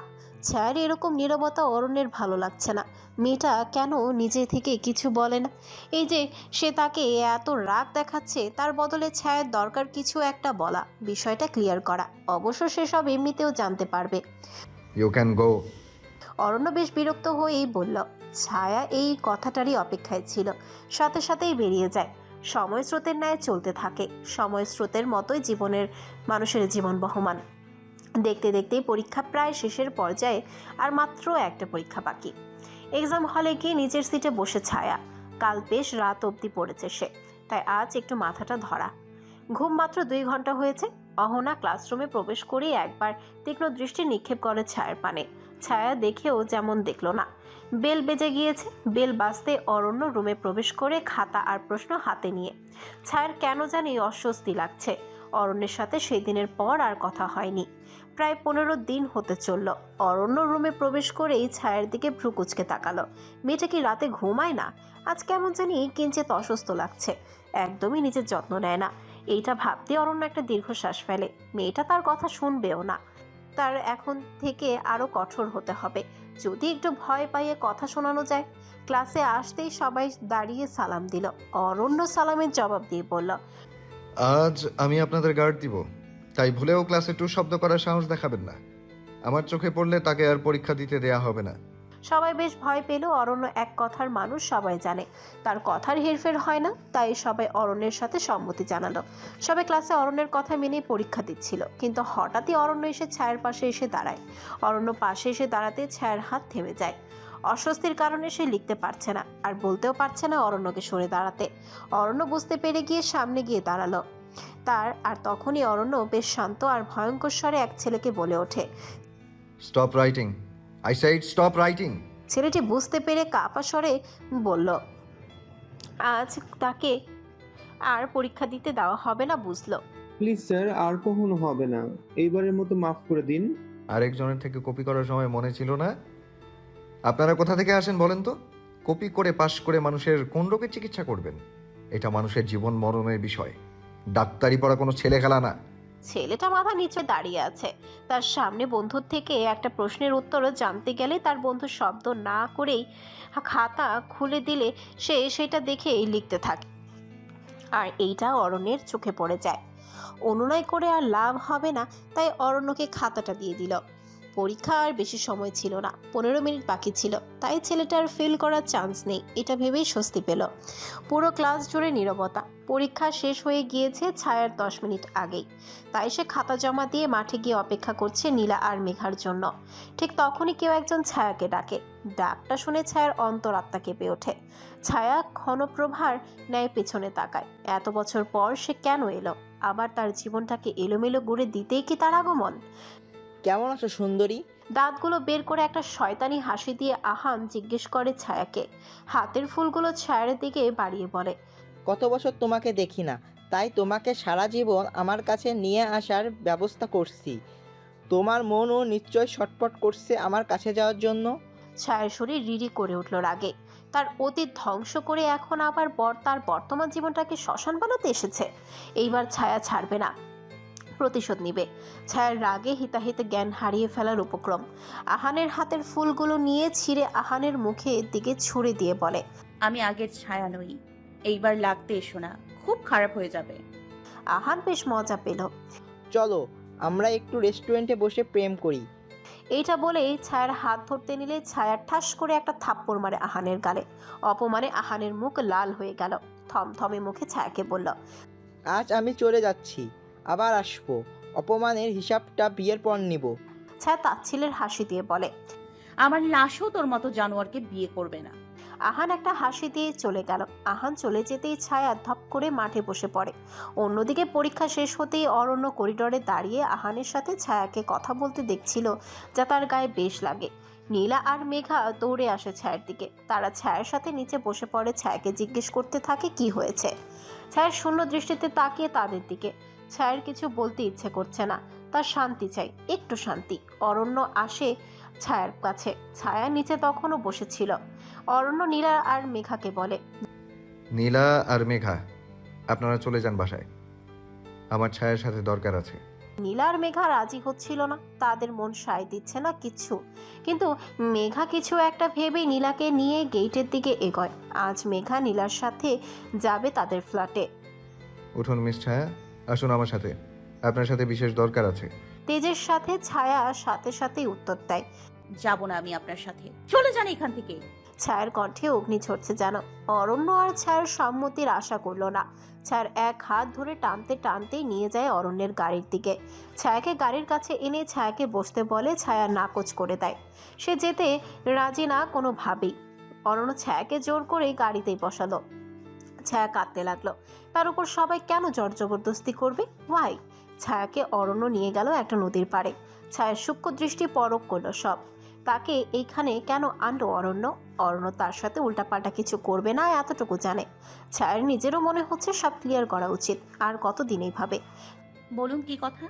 আমায় বাড়ি যেতে হবে। গাড়ির ভেতর থেকে ছায়া জানতে চাইল। অরণ্যের যেন আজ ধৈর্যের বাঁধ ভেঙে যাচ্ছে। এই মেয়েটার জন্য সে দেশ পরিবার সব ছেড়েছিল, তবু মেয়েটার মনে একটু জায়গা করতে পারেনি। সে কি এতটাই তুচ্ছ? আমাকে কেন ভালোবাসলেন না ছায়া করি? এই যে আমার হৃদয়ে বাসনার তীব্র বহিঃশিখা চলছে, আমি যে পুড়ে পুড়ে ছাই হয়ে যাচ্ছি। পরে কিন্তু সেই ছাই কোনো একটা দমকা হাওয়ায় উড়িয়ে নিয়ে যাবে বহুদূর, আফসোসবিহীন কিছুই রইবে না। ছায়া নির্লিপ্ত, কম্পনহীন, তার ভিতরে যেন কালবৈশাখী ঝড় বয়ে যাচ্ছে। খুব গোপনে তার শূন্য হৃদয়ে হাহাকারে জেগে উঠল। এতদিন এই ভয়টাই পাচ্ছিল। অরণ্য এতদিন ছায়াকে অরণ্যের উপস্থিতির সাথে খাপ খাওয়াচ্ছিল, মানিয়ে নিচ্ছিল। আজ আহানের সাথে ছায়াকে দেখে অরণ্যের যেন দরজের ভাত ভেঙে গেল। এইভাবে অরণ্যকে সামলানো মুশকিল হবে। একমাত্র প্রাণ ভাইয়া পারে সব আটকাতে। প্রাণ ভাইয়াকে যে করেই হোক ফোন দিতেই হবে। ছায়া বিচলিত হয়ে হাতরে ব্যাগ থেকে ফোন বের করলো। যেই না ফোন দিতে যাচ্ছিল, অরণ্য তৎক্ষণাৎ ছায়ার ফোনটা নিয়ে সুইচ অফ করে দিল, সাথে নিজের ফোনটাও। এইবার ছায়া ঘাবড়ে গেল। আমাকে নামিয়ে দিন, লক খুলুন গাড়ির, আমি একাই চলে যাব। আমি অনুভূতি শূন্য, আগেও বলেছি এখনো বলছি, আমাকে একা ছেড়ে দিন। আমার পেছনে সময় কেন নষ্ট করছেন? আচ্ছা তাই, আপনি অনুভূতি শূন্য? দেখি তো একটু। অরণ্যের হাব ভাব একদম ভালো ঠেকছে না ছায়ার। ছায়ার ডোর খোলার চেষ্টা করলো। অরণ্য ছায়ার কাছে আসলো, মুখোমুখি হলো। ছায়ার মুখের উপর তপ্ত নিঃশ্বাস পড়ছে। ছায়া শিহরিত হলো, অস্বস্তির মাত্রা ক্রমে বাড়ল। বুকের ভেতরে হাঁপড়ের ন্যায় ওঠা নামাও করছে। অরণ্য আরো কাছে গেল ছায়ার। ছায়া হাত দিয়ে সরাতে চাইল অরণ্যকে। অরণ্য ছায়া হাত দুটো ধরে পেছনের সিটের সাথে আঁকড়ে ধরল। এরপর ছায়ার মুখের উপর ফু দিল, গলার কাছে খুব কাছে মুখ নিল, সেইখানেও একটা সুদীর্ঘ ফু দিল। ছায়াকে নতুন অনুভূতির সাথে পরিচয় করাচ্ছে, কানের কাছে ফিসফিস করে বলল, কে বললো আপনি অনুভূতিহীন? এই যে আমার ভেতর যা হচ্ছে আপনার ভেতরেও তা হচ্ছে। বন্য অনুভূতিরা রক্তের প্রতি শিরায় শিরায় চলাচল করছে। এই যে দেখুন আমার হার্টবিটের আওয়াজ। ছায়াকে অরণ্যের বুকের কাছে নিয়ে গেল। ছায়ার কান অরণ্যের সুঠাম বক্ষের সাথে চেপে ধরল। ছায়া অরণ্যের হৃৎপিণ্ডের ধুকপুক আওয়াজ বেশ শুনতে পাচ্ছে। এইবার অরণ্য নিজের কান ছায়ার হৃৎপিণ্ডের কাছে নিতেই ছায়া চোখ মুখ খিচে বন্ধ করে নেয়। নিঃশ্বাসের মাত্রা না চাইতেও তীব্র হতে তীব্রতর হচ্ছে। ছায়া আর নিতে পারছে না। অরণ্য বেশ মনোযোগ দিয়ে শুনতে লাগলো প্রিয়তমার হৃৎপিণ্ডের লাভ ডাব ধ্বনি। ছায়া হাত দুটো ছাড়াতে চাইছে, ততই যেন অরণ্য শক্ত করে ধরল তার হাত। অরণ্যের নজর যায় ছায়ার তীরে তীর করে কম্পনরত ঠোঁটের দিকে। অরণ্য একবার ঠোক গিল। আজ যদি সে একটু অবাধ্য হয়, খুব বেশি ক্ষতি হয়ে যাবে কি? প্রিয়তমা অধরসুধার অমৃত সে একটু হলেও পান করতে চায়, তাতে তার মৃত্যু হলেও সানন্দে গ্রহণ করবে। ছায়া অরণ্যকে ডাকলো, তাকে ছাড়তে বলল। অরণ্য যেন নিজের মধ্যেই নেই, তার চোখে মুখে অন্যরকম নেশা। মাদকাপূর্ণ এই চোখ দুটির সেই চাহনি সে আর নিতে পারছে না। এটা কেমন দম বন্ধকর করা অনুভূতি। সে মুক্তি চায়। হতপ্রায় ছায়া বাকরুদ্ধ হয়ে গেল। আমাকে ছেড়ে দিন প্লিজ। ছায়ার দ্রুততম নিঃশ্বাসের সাথে পাল্লা দিয়ে তার বক্ষ ওঠানামা করছে। অরণ্য সেই দিকে একবার তাকিয়ে মুখ ওগে ঘুরিয়ে ফেলল। সে নিয়ন্ত্রণহীন হয়ে যাচ্ছে। চোখ বন্ধ করে বুক ফুলিয়ে একটা শ্বাস নেয়। না, আর পারছে না। ছায়াকে অরণ্য ছাড়াতেই ছায়া সজোরে অরণ্যকে থাপ্পড় মারে। অরণ্য এই প্রিয়তমার সমস্ত আঘাত সয়ে নিতে পারবে। সেই রাতে তার বুকের বাম পাশে বেশ যত্ন করে আঘাত করতে দিয়েছিল ছুরি দিয়ে। এই থাপ্পড় তার গায়েই লাগেনি। সে হাসে ঠোঁটে দিয়ে। ইস, কতটুকু দুঃখ মিশে আছে সেই হাসিতে। ব্যথা তো তার চাহনি। ছায়া ঠোঁট কামড়ে কান্না থামানোর বৃথা চেষ্টা চালায়। আমাকে মুক্তি দিন ডক্টর অরণ্য চৌধুরী, আমি যা সইতে পারছি না। অরণ্যের রাগ বেশ হলো এইবার। তাই মেয়েটাকে সে ভালোবাসে। এই মেয়েটাকে এসে ভালোবাসে। ছায়া যেই দিন বলবে সেই দিনই তাকে সসম্মানে পুরো শহরে জানিয়ে তার প্রণয় রাজ্যের রানী বানিয়ে নিয়ে যাবে। ছায়া কি করে বলবে তার ভয়ঙ্কর অতীতের কথা? ছায়া এবার নিজেই চলে যাবে। আগের বার অরণ্য গিয়েছিল, এবার ছায়াই যাবে। ছায়া এবার অরণ্য ডাকলেও আসবে না। আগে এখান থেকে বেরোতে হবে। আপনি যা চেয়েছিলেন তা পেয়েছেন, এইবার আমাকে যেতে দিন। আমি আপনাকে চেয়েছি ছায়া করি, আমি পেলাম কোথায় আপনাকে? দিয়ে দিন আপনাকে, দেখে নিয়েন, খুব যত্নে আগলে রাখবো। ধরনের সর্বসুখ আপনার ওই দুটো চরণে এনে দেব। ছায়া কি করবে এবার? কতবার ফিরিয়ে দেবে এই ভয়ঙ্কর প্রেমিককে? ছায়া গাড়ির জানালা দিয়ে বাইরে তাকালো। চারিদিকে শুনশান নীরবতা। আহান কেন এসেছিল? আহান আসলে আপনার কি? অরণ্য এবার বিনা বজ্রপাতে হুঙ্কার ছুলো ছায়ের দিকে। কেন এসেছিল জানতে চাইছি। ছায়া অনেক শান্ত স্বরে জবাব দিল, আমরা বিয়ে করছি। অরণ্য যেন কিছু মুহূর্তের জন্য স্তব্ধ হয়ে গেল। কর্ণগহ্বরে যেন কেউ গলিত সীসা ঠেলে দিয়েছে। মনের কোণে জ্বলে উঠল বন্যির মশাল। আর কিছু না বলে গাড়ি স্টার্ট দিল। নীলা বারবার ঘড়ি দেখছে। 4 ঘন্টা হয়ে গেল, এখনো ছায়ার কোনো খবর নেই। মেঘা ছায়ার আসার অবধি অপেক্ষা করছে। বাসায় গিয়ে শান্তি পাবে না, অস্থির লাগবে। নীলা আর মেঘা বেশ চিন্তায় পড়ে গেল। অরণ্য ভাইয়া এইবার আবার আগের মতো হয়ে গেলে বেশ ঝামেলা পোহাতে হবে ছায়াকে। এইবার তো আমরা কেউই দমাতে পারবো না। ভাইয়া সে ফাইনাল ইয়ারে থাকতে এমন করতো। মেঘা বেশ চিন্তিত হয়ে বলল। নীলাও কোনো উপায় খুঁজে পাচ্ছে না, কি করবে। প্রাণ ভাইকে একটা কল দিলে কেমন হয়? নীলা তৎক্ষণাৎ প্রাণকে কল লাগায়। 2 বার রিং হয়ে থেমে গেল। অপর পাশ থেকে রিসিভ হলো না। নীলা কি করবে বুঝতে পারছে না। ঠিক 10 মিনিট পর প্রাণ ব্যাক করে নীলার সাথে সাথে ফোন ধরে উদ্বিগ্ন স্বরে প্রাণকে সব খুলে বলে। তুমি এখন আমাকে বলছো এত কিছু হবার পরে? ভাইয়া, আমার কি করব বুঝতে পারছি না। আসলে অরণ্য ভাইয়া যে হঠাৎ করে গায়েব হয়ে যাবে ছায়াকে নিয়ে ভাবতে পারিনি। আর ছায়ার ফোন অফ বলছে। আচ্ছা, চিন্তা করো না, অরণ্য ছায়ার কখনো ক্ষতি করবে না, কোনো ক্ষতি হতেও দিব না। ফোনটা কেটে অরণ্যকে ফোন দেয় প্রাণ। অরণ্যের ফোন সুইচড অফ বলছে। প্রাণ চেম্বার থেকে বের হয়ে অভিককে ফোন দেয়। অভিক সলিমুল্লাহ মেডিকেলে আছে, সে এইখানেই জয়েন করেছে। প্রাণ ফোন দিয়ে সব বলতেই সে বেশ চিন্তায় পড়ে যায়। রাগের বসে ভুল স্টেপ আবার না নিয়ে নেয়। প্রাণ অরণ্যের লোকেশন ট্রেস করানোর চেষ্টা করলো, পাওয়া গেল তাকে। সে ব্যাক করছে, বুঝতে পারলো এইবার ঘটনা অরণ্য আসলেই বোঝা যাবে। অরণ্য ছায়াকে বাড়ির সামনে নামিয়ে দিল। কোনো কথাই আর কেউ বলল না কারোর সাথে।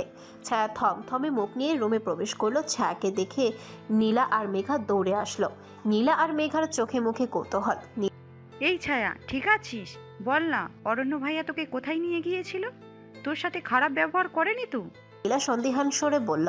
মেঘা ছায়ার চোখে শুকিয়ে যাওয়া পানি দেখে তার নিজের ওড়না দিয়ে ছায়ার মুখটা মুছে দিল। ছায়ার এলোমেলো চুলগুলো গুছিয়ে ছায়াকে ধরে নিয়ে বিছানায় বসা। এই নীলা, ছায়ার জন্য 1 গ্লাস পানি নিয়ে আয় তো, জলদি। নীলা দৌড়ে গিয়ে পানি নিয়ে এসে ছায়ার সামনে ধরে। ছায়া ঠক ঠক করে পুরো গ্লাসের পানিটা শেষ করে। আহান এসেছিল, সে আমাকে বিয়ে করতে চায়। ডক্টর অরণ্য চৌধুরী তা দেখে আমাকে নিয়ে গিয়েছিল। কোথায় নিয়ে গিয়েছিল জায়গার নাম জানি না, বেশ দূরে, নদীর পাড়ে। আশেপাশে জঙ্গল ছিল, মানুষের যাতায়াত বেশ কম। নীলা আর মেঘা বিস্মিত হয়ে গেল আহানের কথা শুনে। এইবার উপায় কি ভেবেছিস ছায়া? আমরা তোকে একা ছাড়ছি না, আমরা সাথে আছি। এইবার আহান তোর কোনো ক্ষতি করতে পারবে না। আমি আর আহানকে ভয় পাই না। এইবার ওর বিচার আমি নিজের হাতে করব। কালো অধ্যায় যখন আমার উন্মোচিত হতে চাচ্ছে, আমি সাহসিকতার সাথে এর মুখোমুখি দাঁড়াবো। তবে এর আগে অরণ্য চৌধুরী থেকে অনেক দূরে যেতে হবে। আমি বাড়ি চলে যাব কাল সকালেই। অরণ্য ভাইয়া তোকে ভালোবাসে ছায়া, কেন মেনে নিচ্ছিস না? এতটাও কঠোর হোস না। আর কত নিজের মনের সাথে যুদ্ধ করবি? অনেক তো হলো। নীলা ব্যথাতুর কণ্ঠে বলল। ছায়া নিশ্চুপ হয়ে গেল। তার কাছে উত্তর নেই। তার পরিবারকে কি বলবে? আবারও এক কলঙ্ক গায়ে লাগাতে পারে না সে। অরণ্য নিজেদের পুরানো বাগান বাড়িতে এসে সেই যে বাগানের দোলনায় বসলো। রাত পারছে সময়ের সাথে পাল্লা দিয়ে, কিন্তু অরণ্যের ওঠার নাম নেই। এক দৃষ্টিতে আকাশের পানে তাকিয়ে আছে। আজ আকাশের দিকে চাঁদ নেই। চারিদিকে ঘন কালো অন্ধকার, যেমন আধার তার মনে ছেয়ে আছে, ঠিক তেমন। ছায়া করি, আপনাকে পাবার এক তীব্র আকাঙ্ক্ষা আমার হৃদয়ে আর আত্মায় জন্ম নিয়েছে। সেই আকাঙ্ক্ষা থেকে আপনাকে মুক্তি দিতে আমি চলে গিয়েছিলাম, কিন্তু দেখুন আমি ভালো নেই। আবারও এসেছি আপনার দ্বারে। খুলে দিন আপনার মনের দ্বার। কে বলেছে পুরুষ কাঁদে না? তারাও কাঁদে। অতি কষ্টবিহীন পুরুষ কাঁদে না। পুরুষের কান্না ভয়ঙ্কর। কারো কান্না দেখা যায়, কারো কান্না দেখা যায় না। খুব নীরবে সঙ্গোপনে কাঁদে। অরণ্যের চোখের কোণে চিকচিক করছে স্বচ্ছ অশ্রুর কণা। কি ব্যথাতুর তার দৃষ্টি। প্রাণ হন্তদন্ত হয়ে অরণ্যকে খুঁজল। অবশেষে তার বাগান বাড়ি এলো। সে জানে কোথাও খুঁজে পাওয়া না গেলেও অরণ্য কোথায় যেতে পারে। প্রাণ নিঃশব্দে অরণ্যের কাঁধে হাত রাখলো। অরণ্য বুঝলো এটাকে ভালোবাসিস, তাই না? অরণ্য নিশ্চুপ থাকলো। ভালোবাসা প্রকাশ করার জন্য অনেক সময় কয়েকটা শব্দ যথেষ্ট নয়। বিয়ে করে ফেল তাকে। না মানলে কি করা উচিত তোকে নিশ্চয়ই বলে দিতে হবে না? অনেক তো হলো মন জয় করার চেষ্টা, এইবার দেখিয়ে দে তুই কে। অরণ্য এবার ভালো করে চাইলো প্রাণীর দিকে। এই শান্তশিষ্ট ছেলেটা তাকে কি ভয়ঙ্কর প্ল্যান দিচ্ছে ভাবা যায়। আগে আহানের একটা ব্যবস্থা করি, বড্ড বার বেড়েছে আমার। আহানকে নর্মাল লাগে না, কিছু একটা তো আছে। আগে আহানের সম্পর্কে সব বের করতে হবে। এর আগের বার ছেড়ে দিয়ে ভুল করেছিলাম। প্রাণও সম্মতি জানায়। বিষয় বিগড়ে যাবার আগে যা করার করতে হবে। প্রাণ আশিককে কল দেয়। আশিক ফোন ধরতে অতি সন্তর্পণে বলে, হ্যালো আশিক, আহানের বিষয়ে সব বের করতো, বের করে সব ইনফরমেশন অরণ্যকে মেইল করে দিস। আচ্ছা দোস্ত, আমি খবর নিচ্ছি। আহান আবার কিছু করেছে? পরে সব বলছি, আহান যাতে টের না পায়, খেয়াল রাখিস। প্রাণ আশিককে সাথে কথা শেষ করে অরণ্যকে একবার দেখে নিল। ছেলেটাকে একা ছেড়ে যাওয়া ঠিক হবে না। আজ অরণ্যের সাথে এখানেই থেকে যাবে। কল করে অরণ্যের মাকে ফোন করে জানিয়ে দিল আজ অরণ্য আর সে বাগান বাড়িতে থাকবে। ছায়া এই দিকে সব জামা কাপড় গুছিয়ে নিচ্ছে। কাল সকাল সকাল বেরিয়ে পড়বে। এক্সাম শেষ, 13 দিনের ছুটি আছে। কয়েকদিন থেকে আসা যাবে। অরণ্যের নজর থেকেও দূরে দূরে থাকা যাবে। আহানের বিষয়টা তাকে ভাবাচ্ছে। বাড়ি গিয়ে কিছু একটা করতে হবে। নীলার মনটা আজ বেশ খারাপ। ছায়া চলে যাবে এতগুলো দিনের জন্য। নীলা একা একা এখানে থাকবে না, তারও বাসায় যেতে হবে। ছায়া একা সব সামলাতে পারবে তো? নীলা এগিয়ে এসে ছায়ার সাথে তার ব্যাগ গোছাতে সাহায্য করছে গোমরা মুখ করে। ছায়া লক্ষ্য করলো নীলার মুখটা কালো হয়ে আছে। ছায়া নীলাকে টেনে নিয়ে তার পাশে বসালো। মন খারাপ কেন? আমি কি আজীবনের জন্য চলে যাচ্ছি? নীলা প্রত্যুত্তর করলো না। সে একদমই কথা বলবে না ছায়ার সাথে। কথা বলবি না? নীলা এবারও চুপ। ছায়া এবার উচ্চস্বরে বলে উঠল, তেলাপোকা, তেলাপোকা, তেলাপোকা, তেলাপোকা। এই নীলা, তোর জামার ওইখানে। নীলা তেলাপোকার নাম শুনে না দেখেই দিল এক চিৎকার। ও মা গো, বাবা গো, তেলাপোকা, তেলাপোকা কোথায়? এই সরা সরা, আমি মরে যাব। ছায়া বেশ জোরেই হেসে দেয়। নীলা তাজ্জব বনে যায়। সব বুঝতে পারে তাকে এতক্ষণ এই মেয়ে বোকা বানাচ্ছিল, আর সে সুন্দর করে বোকা হচ্ছিল। নীলা এইবার ভ্রুকুটি করে তাকালো ছায়ার পানে। ছায়া দাঁত দেখিয়ে হাসলো। নীলা এই ভেবেই প্রশান্তি পেল, যাক মেয়েটা হাসছে এইটাই বেশি। সে আর মন খারাপ করবে না। হয়েছে হয়েছে, বুঝেছি। যাচ্ছিস যা, ঘুরে আয়, কল দিবি বেশি বেশি। তোর বিয়ে দিয়ে দিলে কিভাবে থাকবি আমাকে ছাড়া রে মিনু? নীলা মুখটা ফুলিয়ে ফেললো। যাক বাবা, তার বিয়ে অবধি চলে গেল এই মেয়ে। তোর ভাসুর অথবা দেবরকে পটিয়ে নেব, নইলে তোর সতীন হয়ে যাব।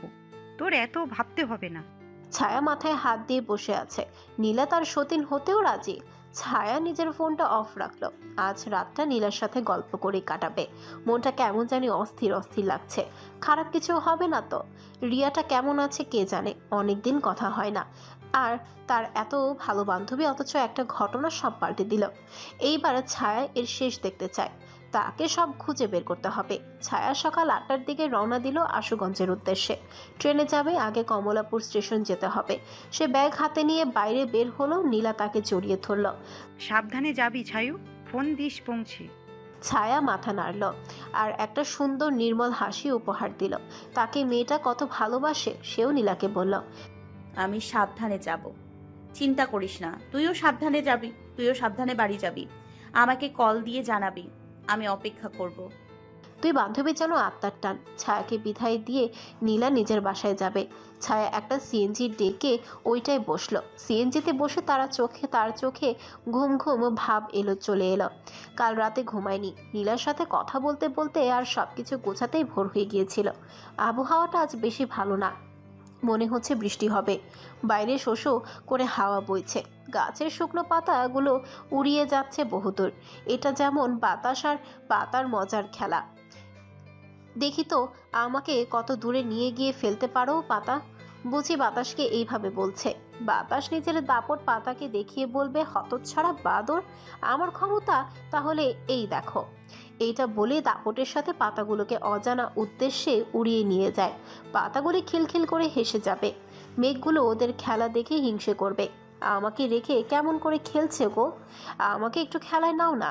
মেঘ সাথে সাথেই অশ্রু হয়ে ঝরে পড়বে। ছায়ার তন্দ্রা ভাঙে। বাইরের গুড়ি গুড়ি বৃষ্টি হচ্ছে। সে ভাড়া মিটিয়ে দিয়ে দৌড়ে স্টেশনে গিয়ে ছাউনির নিচে আশ্রয় নিল। তার জামা কিঞ্চিত ভিজে গিয়েছে। আশেপাশে মানুষের কলরব। ট্রেন আসতে আরো 15 মিনিট বাকি। এতক্ষণ তাকে অপেক্ষা করতে হবে। সে আগে গিয়ে টিকিট কেটে নিয়ে আসলো। ভাগ্যিস সিট পেয়েছে, নয়তো দাঁড়িয়ে যেতে হতো। টিকিট কেটে এসে বেঞ্চে বসে তার চোখ গেল একটা কপতির দিকে। হয়তো সদ্য বিয়ে হয়েছে। ছেলেটা মেয়েটার শাড়ি কুচি ঠিক করে দিচ্ছিল আদুরে হাতে। মেয়েটার মুখে তৃপ্তির হাসি। ছেলেটা শাড়ির কুচি ঠিক করেই মেয়েটার পাশে বসলো। মেয়েটাকে নিজের বাহুমন্দনে আবদ্ধ করলো। বাইরে বোধহয় তুফান আসবে। মেয়েটার চোখে মুখে হালকা ভয় দেখা যাচ্ছে। ছেলেটা মেয়েটাকে অভয় দিচ্ছে। হয়তো বলছে, ভয় কিসের মেয়ে, আমি আছি না। ছায়া তাকিয়ে থাকলো সেদিকে নির্নিমেষ। সেই দৃশ্যতে হয়তো ছিল পেয়ে হারানো যন্ত্রণা। হুইসেল বাজিয়ে ট্রেনের আগমন ঘটল। ট্রেনের ঝিকঝিক ধ্বনি কর্ণগহ্বরে প্রবেশ করছে। ট্রেন থামলে ছায়া ব্যাগ হাতে নিয়ে গিয়ে দ্রুত ঢুকলো সন্তর্পণে। নিজের সিট খুঁজে পেতেই গিয়ে বসলো। জানালার পাশের সিট পেয়েছে সে। পাশের সিটটা খালি পড়ে আছে। সে ব্যাগটা জায়গা মতো রেখে সিটে হেলান দিয়ে চোখ বন্ধ করে রাখল। জানালা দিয়ে বাতাসের ঝাপটা এসে তার গা ছুঁয়ে দিচ্ছে।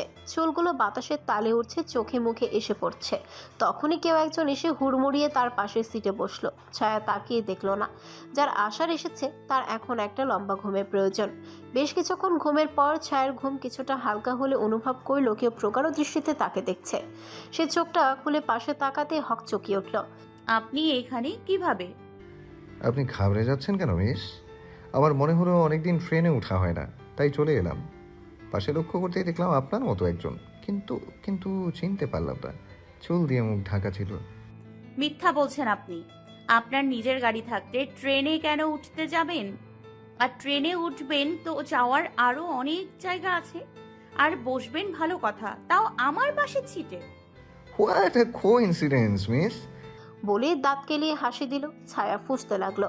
কথা বললেই কথা বাড়বে, তাই আর কিছুই বলল না। মিস, আপনি কি মানুষকে নিজের বডি শেপ দেখাচ্ছেন?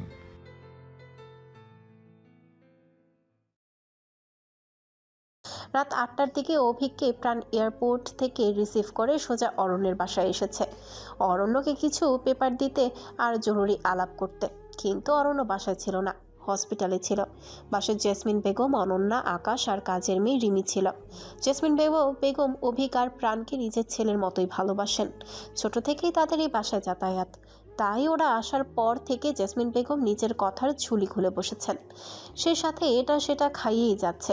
এইদিকে জেসমিন বেগম নিজের ছেলের বিষয়ে টুকটাক তথ্য জেনে নিচ্ছে। আকাশও ওদের নিজের ভাইয়ের মতোই মনে করে। একসাথে বসে আড্ডা দিচ্ছে। অনন্যা দূর থেকে প্রাণকে পর্যবেক্ষণ করে যাচ্ছে। এসে একবারও তার কথা জানতে চায়নি। মেয়েটা মরে গেল নাকি বেঁচে আছে একবারও জিজ্ঞেস করার প্রয়োজন মনে করেনি। সপ্তাদশী কিশোরীর মনে অভিমানের ঘন কালো মেঘ জমেছে। সে আর দেখবে না এই প্রাণ পুরুষকে। ফোনও দিবে না। যে বোঝে না তাকে একদমই বোঝাতে যাবে না। লুকিয়ে লুকিয়ে তাদের দেখতে গিয়ে হঠাৎই মায়ের ডাক পড়ে। যাবে কি যাবে না ভাবতে ভাবতে অভিকের নজরে পড়ে যায়। অভিক প্রফুল্ল আর বিস্ময়ের কণ্ঠে বলে ওঠে, এই আমাদের রনু। কিরে, তুই এত বড় হয়ে গেলি? পুচকিটা যে এত বড় হয়ে গেল চিনতেই পারছি না। কি খেয়ে এমন ভাইয়ের মতো খাম্বা হলি রে? অনন্যা চমকে উঠল। এই যা, তাকে দেখে ফেললো। এবার যেতেই যে হবে। সে এবার ধীর পায়ে এগিয়ে গিয়ে মায়ের পাশে বসলো সোফায়। অনন্যা অভিকের কথা শুনে বেশ লজ্জা পেল। সে যে বড় হলো, কই আরেকজনের চোখে তো পড়ছে না। মনে মনে বলল। আকাশ অভিকের কথা শুনে উপহাস করে বলল যে, এই অনু তো আমার মতো গরিব অবলা ছেলের হক মেরে খেয়ে এত বড় হলো, এরপরও দাম নেই। মুখটা একেবারে কাদো কাদো করে ফেললো। অনন্যা ফুঁসে উঠল। তার এই প্রাণ ভাইয়ের সামনে এটা বলতে হলো। সে চোখ গরম করে তাকালো আকাশের দিকে। আকাশ তাকে দেখে একটা শয়তানি হাসি দিল, যেন বিকালের প্রতিশোধ নিল। তার থেকে আজ 2000 টাকা খুশিয়ে ছাড়লো। বজ্জাত মেয়ে। অনন্যার শুনে আর ঝগড়া লাগালো না। সে অভিকের পানে চেয়ে মিষ্টি হাসি উপহার দিয়ে বলল, মানুষ কি আর আজীবন ছোট থাকে ভাইয়া? সময়ের সাথে সাথে বড় হয়, আর মেয়েরা একটু তাড়াতাড়ি বড় হয়। এই কথাটা যেন প্রাণের দিকে আর চোখে তাকিয়েই বলল। প্রাণ তখন অনন্যাকে উদ্দেশ্য করে বলল, তাই নাকি রে? তুই যে আমার কত সার্জেন্সিস হিসু করে তার হিসাব নেই। তুই বড় হয়ে গেছি। সেই কয়দিন আগে না পুতুল এনে দেওয়ার জন্য বায়না ধরলি, আর কি সেই কান্না ভাবা যায়। সেইবারের পরীক্ষা দিবি না বলে বলে অনশন করলি। আকাশের সাথে ডেইলি চকলেট চিপস নিয়ে ঝগড়া হয়, একজন আর একজনের মাথা ফাটাস, সে নাকি বড় হয়েছে। এ কথাটা একটু টেনে ন্যাকা স্বরে বলল প্রাণ। মুহূর্তেই পুরো ড্রয়িং রুমে হাসির রোল পড়ে গেল। আর আকাশ তো মাটিকে গড়াগড়ি করে হাসা শুরু করে দিল। অনন্যা তো একবারে হা হয়ে বসে রইল। সব যেন তার মাথার উপর দিয়ে গেল। সবাই তার মজা উড়াচ্ছে। সে প্রাণের দিকে গরম দৃষ্টিতে তাকালো আর বলল, আগের দিন বাগে খেয়েছে। এটা বলেই দৌড়ে চলে গেল। প্রায় 1.5 ঘন্টা পর অরণ্য আসে। গাড়ি পার করে ক্লান্ত পায়ে বাসায় পা রাখতেই অভিক আর প্রাণ তাকে ঝাপটে জড়িয়ে ধরে। অরণ্য অবাক হয়ে বলল, অভিক, তোর তো আরো কয়েকদিন পরে আসার কথা ছিল। What a pleasant surprise. Avik অরণ্যের পিঠে চাপড় মেরে বলল, একা একা ভালো লাগছিল না, তাই সব ফর্মালিটিস পূরণ করে চলে এলাম। প্রাণ প্রফুল্লত চিত্তে বলল, এইবার শালার সানাই বাজাইয়া ছাড়ুম। কি কস অভিক? অভিক তাল মিলিয়ে বলল। হ মামু। অরণ্য বিরক্ত হলো তাদের কথা শুনে। সে তাদের বসতে বলে ফ্রেশ হতে চলে গেল। একসাথে বসে ডিনার করবে। আজমির চৌধুরী বাসায় এসে প্রাণ আর অভিককে দেখে বেশ খুশি হলেন। যাক, আজ আড্ডা বেশ জমবে। তারা সবাই একসাথে বসে হইচই করে হাসি গল্প গুজবের মধ্যে ডিনার শেষ করলো। অরণ্য, প্রাণ আর অভিক ছাদে গিয়ে বসলো। অবস্থার উন্নতি হয়েছে কিছু? প্রাণকে উদ্দেশ্য করে অরণ্য বলল চিন্তিত স্বরে। প্রাণ গাম্ভীর্য আনলো চোখে মুখে। হ্যাঁ, আগের থেকে এখন অনেক ভালো, তবে মেডিসিনগুলা নিয়মিত নিয়ে হবে। আর কিছু মেডিসিনের প্রয়োজন তার। অভিক এবার অরণ্যের দিকে চেয়ে প্রাণের প্রতি বেশ আত্মবিশ্বাস নেই বলল, প্রাণ যেহেতু বিষয়টা হ্যান্ডেল করছে, তবে শিওর থাক তুই অরণ্য, সব ঠিক হয়ে যাবে। অরণ্য এবার হতাশ চিত্তে প্রাণকে বলল, তুই যে ডিসিশনটা নিয়েছিস তার উপর কোনো বিরূপ প্রভাব পড়বে না তো? প্রাণ আত্মবিশ্বাস নিয়ে বলল, তুই নিশ্চিত থাক, আর তুই তোর দিক থেকে চেষ্টা করে যা। রাতের আড্ডা শেষে যে যার বাড়ি চলে গেল। অরণ্য তাদের এগিয়ে দিয়ে আসলো। তারপর সে নিজের রুমে এসে শুয়ে পড়ল। মানুষ বড্ড একা, রাতের মতোই নিশ্চুপ। তার একাকিত্বের সঙ্গী হলো নিকোটিন আর মদ। মদের নেশা সে ফাইনাল ইয়ারে থাকতে ধরেছিল। লন্ডনে গিয়ে ডেইলি করতো, কিন্তু দেশে ফেরার পর আর মদের নেশা তাকে আকৃষ্ট করেনি। এর থেকেও বড় নেশায় আসক্ত সে। মদের নেশা থেকেও বড় নেশা কোনো নির্দিষ্ট মানুষের মায়ায় আসক্ত হয়ে যাওয়া। মদের নেশায় কাটানো গেল, এই নেশা কাটানো যায় না। এই যে মরণ নেশা। পদ্ম সরোবরে স্নিগ্ধ মুখশ্রীর এক সুদর্শন যুবক একগুচ্ছ পদ্ম হাতে নিয়ে দাঁড়িয়ে আছে। কি যে মায়া সেই মুখশ্রীতে। সরোবরের পাশে বাঁধা ছোট্ট এক তরি, আর পাশেই কিনারা ঘেঁষে স্বচ্ছ সাদা কাশফুলের সমারোহ। অম্বরে সাদা মেঘের ভেলা ভাসছে। প্রভাকরের নরম আভা মুখে উপচে পড়ছে। মুখে এক টুকরা হাসি নিয়ে হাতে রাখা পদ্মগুচ্ছ নিয়ে ভালোবাসা মিশ্রিত মায়াময় কণ্ঠে ডাকছে, কোমল, এই কোমল। ঠোঁটের হাসিটুকু যেন বিস্তৃত হচ্ছে। কোমল। ছায়া ঘুম থেকে অরূপতা বলে চিৎকার দিয়ে উঠল। হাত পায়ে কম্পন, ঘরমাক্ত মুখশ্রী, ভয়ার্ত দৃষ্টি, শরীরে মৃদু কম্পন। আশেপাশে তাকালো, কাউকে খুঁজলো। উত্তেজিত মনোভাব, থমথমে মুখ, চোখ উপচে পানি পড়ছে। বিছানা থেকে নামলো। শক্তি জগিয়ে ড্রয়ারের কাছে গেল, চাবি খুঁজলো। লক খুলে বের করলো এক অতি পুরনো চিঠি। চিঠির ভাঁজ খুলল। বুকে জড়িয়ে ধরে হাও মাও করে কাঁদতে লাগলো। অরূপদা, আমাকে ক্ষমা করো। আমি যা সইতে পারছি না, এই অপরাধ বোধ আর কতদিন বইতে হবে। আত্মগ্লানিতে পুড়ে ছাই হয়ে যাচ্ছি যে। তখন সে দেখলো কেউ আসলো নরম পায়ে হেঁটে। সেই যুবকটি, তার মুখে মৃদু হাসি লেগে আছে। আবারও ডাকলো, কোমল। ছায়া যেন এক ঘোরের মধ্যে আছে। ভুলে যাস কেন? মেয়ের ভালো থাকা হলো সুনিপুণ দক্ষতা। এই ধরনের বুকে কয়জনই বা ভালো থাকতে পারে? আর ভালো রাখা হলো এক প্রকার যোগ্যতা। আমরা সবাই ভালো থাকতে চাই, কিন্তু আমরা ভালো রাখতে জানি না। ভালোবাসার মানুষকে যে ভালো রাখতে হয়, কিন্তু দেখ, সেই দিক থেকে আমি তুই দুজনই ব্যর্থ। আমি তোকে ভালো রাখতে পারলাম না, আর তুইও কিন্তু তাকে ভালো রাখতে পারলি না। হঠাৎই যেন যুবকটি হাওয়ায় মিলিয়ে গেল। ছায়া খুঁজলো তাকে, বার কয়েক ডাকলো। অরূপদা, তুমি কোথায়? ফিরে এসো। এই দেখো, আমি ভালো মেয়ে হয়ে থাকবো, খুব ভালো থাকবো, আর সবাইকে ভালো রাখবো। তার ডাকগুলো যেন দেয়ালে প্রতিধ্বনিত হয়ে আবার তার কাছেই ফিরে আসলো। নীলা দূর থেকে ছায়াকে পর্যবেক্ষণ করলো, এরপর ধীর পায়ে এগিয়ে এলো, ছায়ার মাথায় হাত রাখলো। ছায়া নীলাকে অস্পষ্ট স্বরে বলল, অরূপদা। নীলা ছায়াকে আদরে সরে বলল, কেউ নেই ছায়া, তোর আবার বহুদিনের পর হ্যালুসিয়েশন হচ্ছে। দুঃখ করিস না, তোর একবার ডাক্তারের সাথে কনসাল্ট করা উচিত। ছায়া তখনও নীলার বুকে মাথা রেখে ফুপিয়ে যাচ্ছে। নীলা একটা স্লিপিং পিল ছায়ার দিকে এগিয়ে দিয়ে বলল, খেয়ে নে ছায়ু, দেখবি ঘুম চলে আসবে। ছায়া বাধ্যমের মতো খেয়ে নিল। মেয়েটার উপর তার অগাধ বিশ্বাস। এরপর ছায়া নীলার কোলে মাথা রাখলো। নীলা ছায়ার মাথায় আদুরে হাত বুলিয়ে দিচ্ছে। ধীরে ধীরে ঘুমের রাজ্যে প্রবেশ করেছে যেন ছায়া। ছায়া ঘুমিয়ে গেলে নীলা একটা দীর্ঘশ্বাস ফেলে। আর কতদিন মেয়েটাকে যন্ত্রণা সহ্য করতে হবে কে জানে। ক্লাসরুমে তৃতীয় বেঞ্চে ছায়া, মেঘা আর নীলা বসে আছে। ছায়ার মুখটা আজ বেশ বিষণ্ণ, কিন্তু আজ মেঘার খুব খুশির দিন। কিন্তু ছায়ার মুখ ভার দেখে সে খুশিটা আর প্রকাশ করতে পারছে না। ছায়াকে প্রশ্ন করলো মেঘা, এই ছায়া আর কতক্ষণ এমন নীরব হয়ে থাকবি?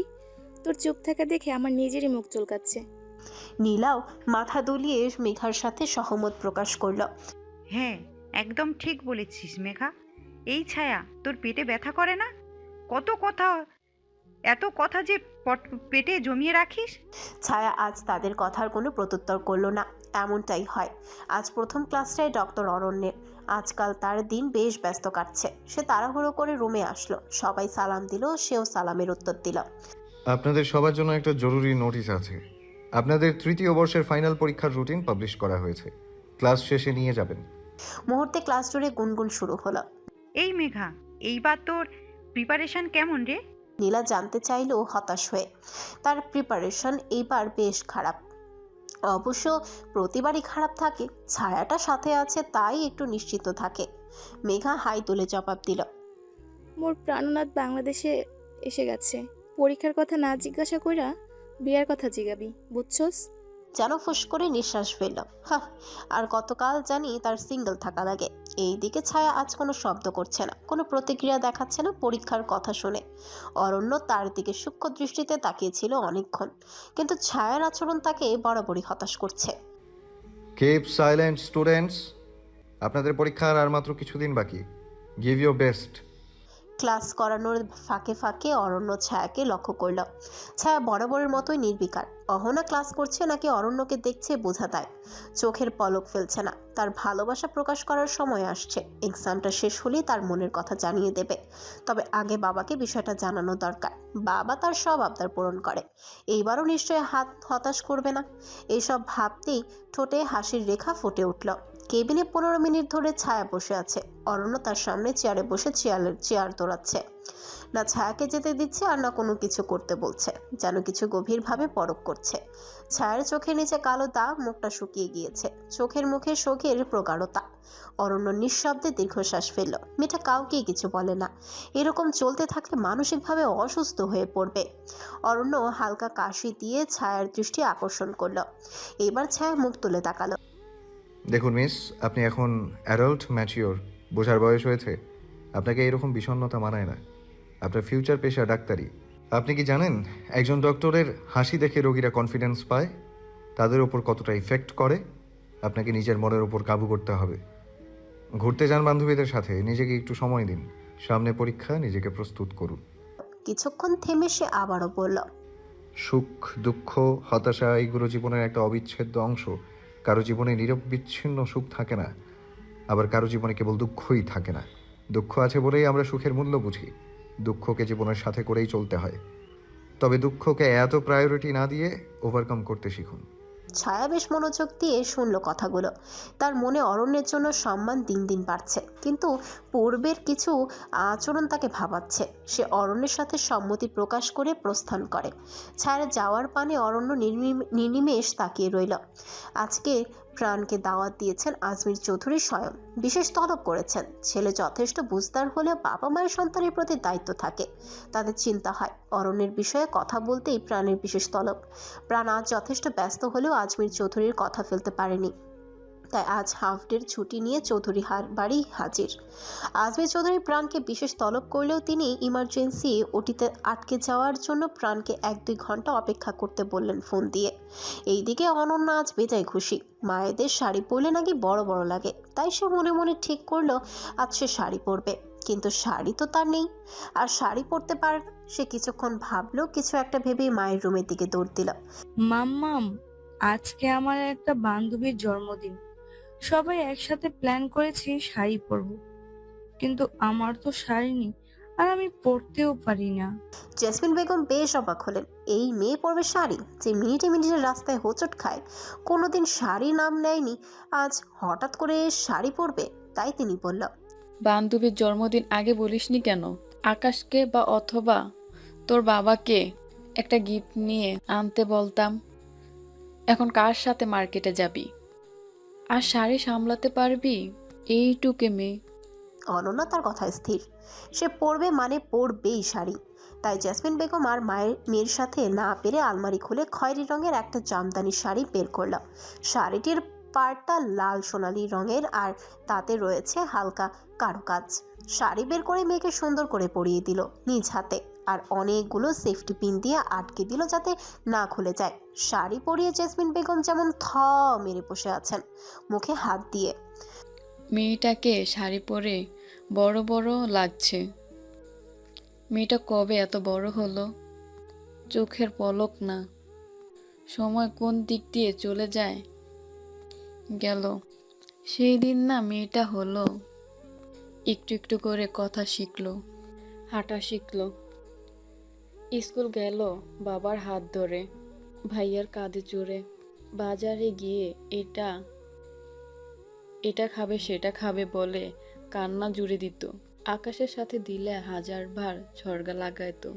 জেসমিন বেগম চোখে হাসলেন মেয়েকে দেখে। কাছে ডেকে হাতের কনিষ্ঠ আঙ্গুল টেনে নখে কামড় দিয়ে বললেন, কারো নজর না লাগুক আমার মিষ্টি মা পরিটার। তিনি মেয়েকে সাজিয়ে দিলেন মনের মতো করে। মাথায় একটা গাজরা পরিয়ে দিলেন, হাতে চুড়ি, গলায় ক্রিস্টাল পাথরের মালা আর কানে ঝুমকা, ঠোঁটে হালকা লিপস্টিক খয়েরি রঙের। এরপর মোবাইল বের করে ফটাফট কয়েকটা ছবি তুলে নিলেন। বাবা আর ভাইকে দেখাতে হবে তো মেয়েটা আজ সাজলো কি সুন্দর লাগছে। অনন্যা বেশ খুশি খুশি লাগছে। সে গিয়ে বসার ঘরে উকি দিল, দেখলো প্রাণ মোবাইলের দিকে চেয়ে আছে। সে গিয়ে কিছুক্ষণ প্রাণের আশেপাশে ঘুরঘুর করল। এ কি, সে চেয়েই দেখছে না অনন্যকে। অনন্যা এইবার প্রাণকে ডাকলো, ভাইয়া শরবত খাবে, বানিয়ে দিই?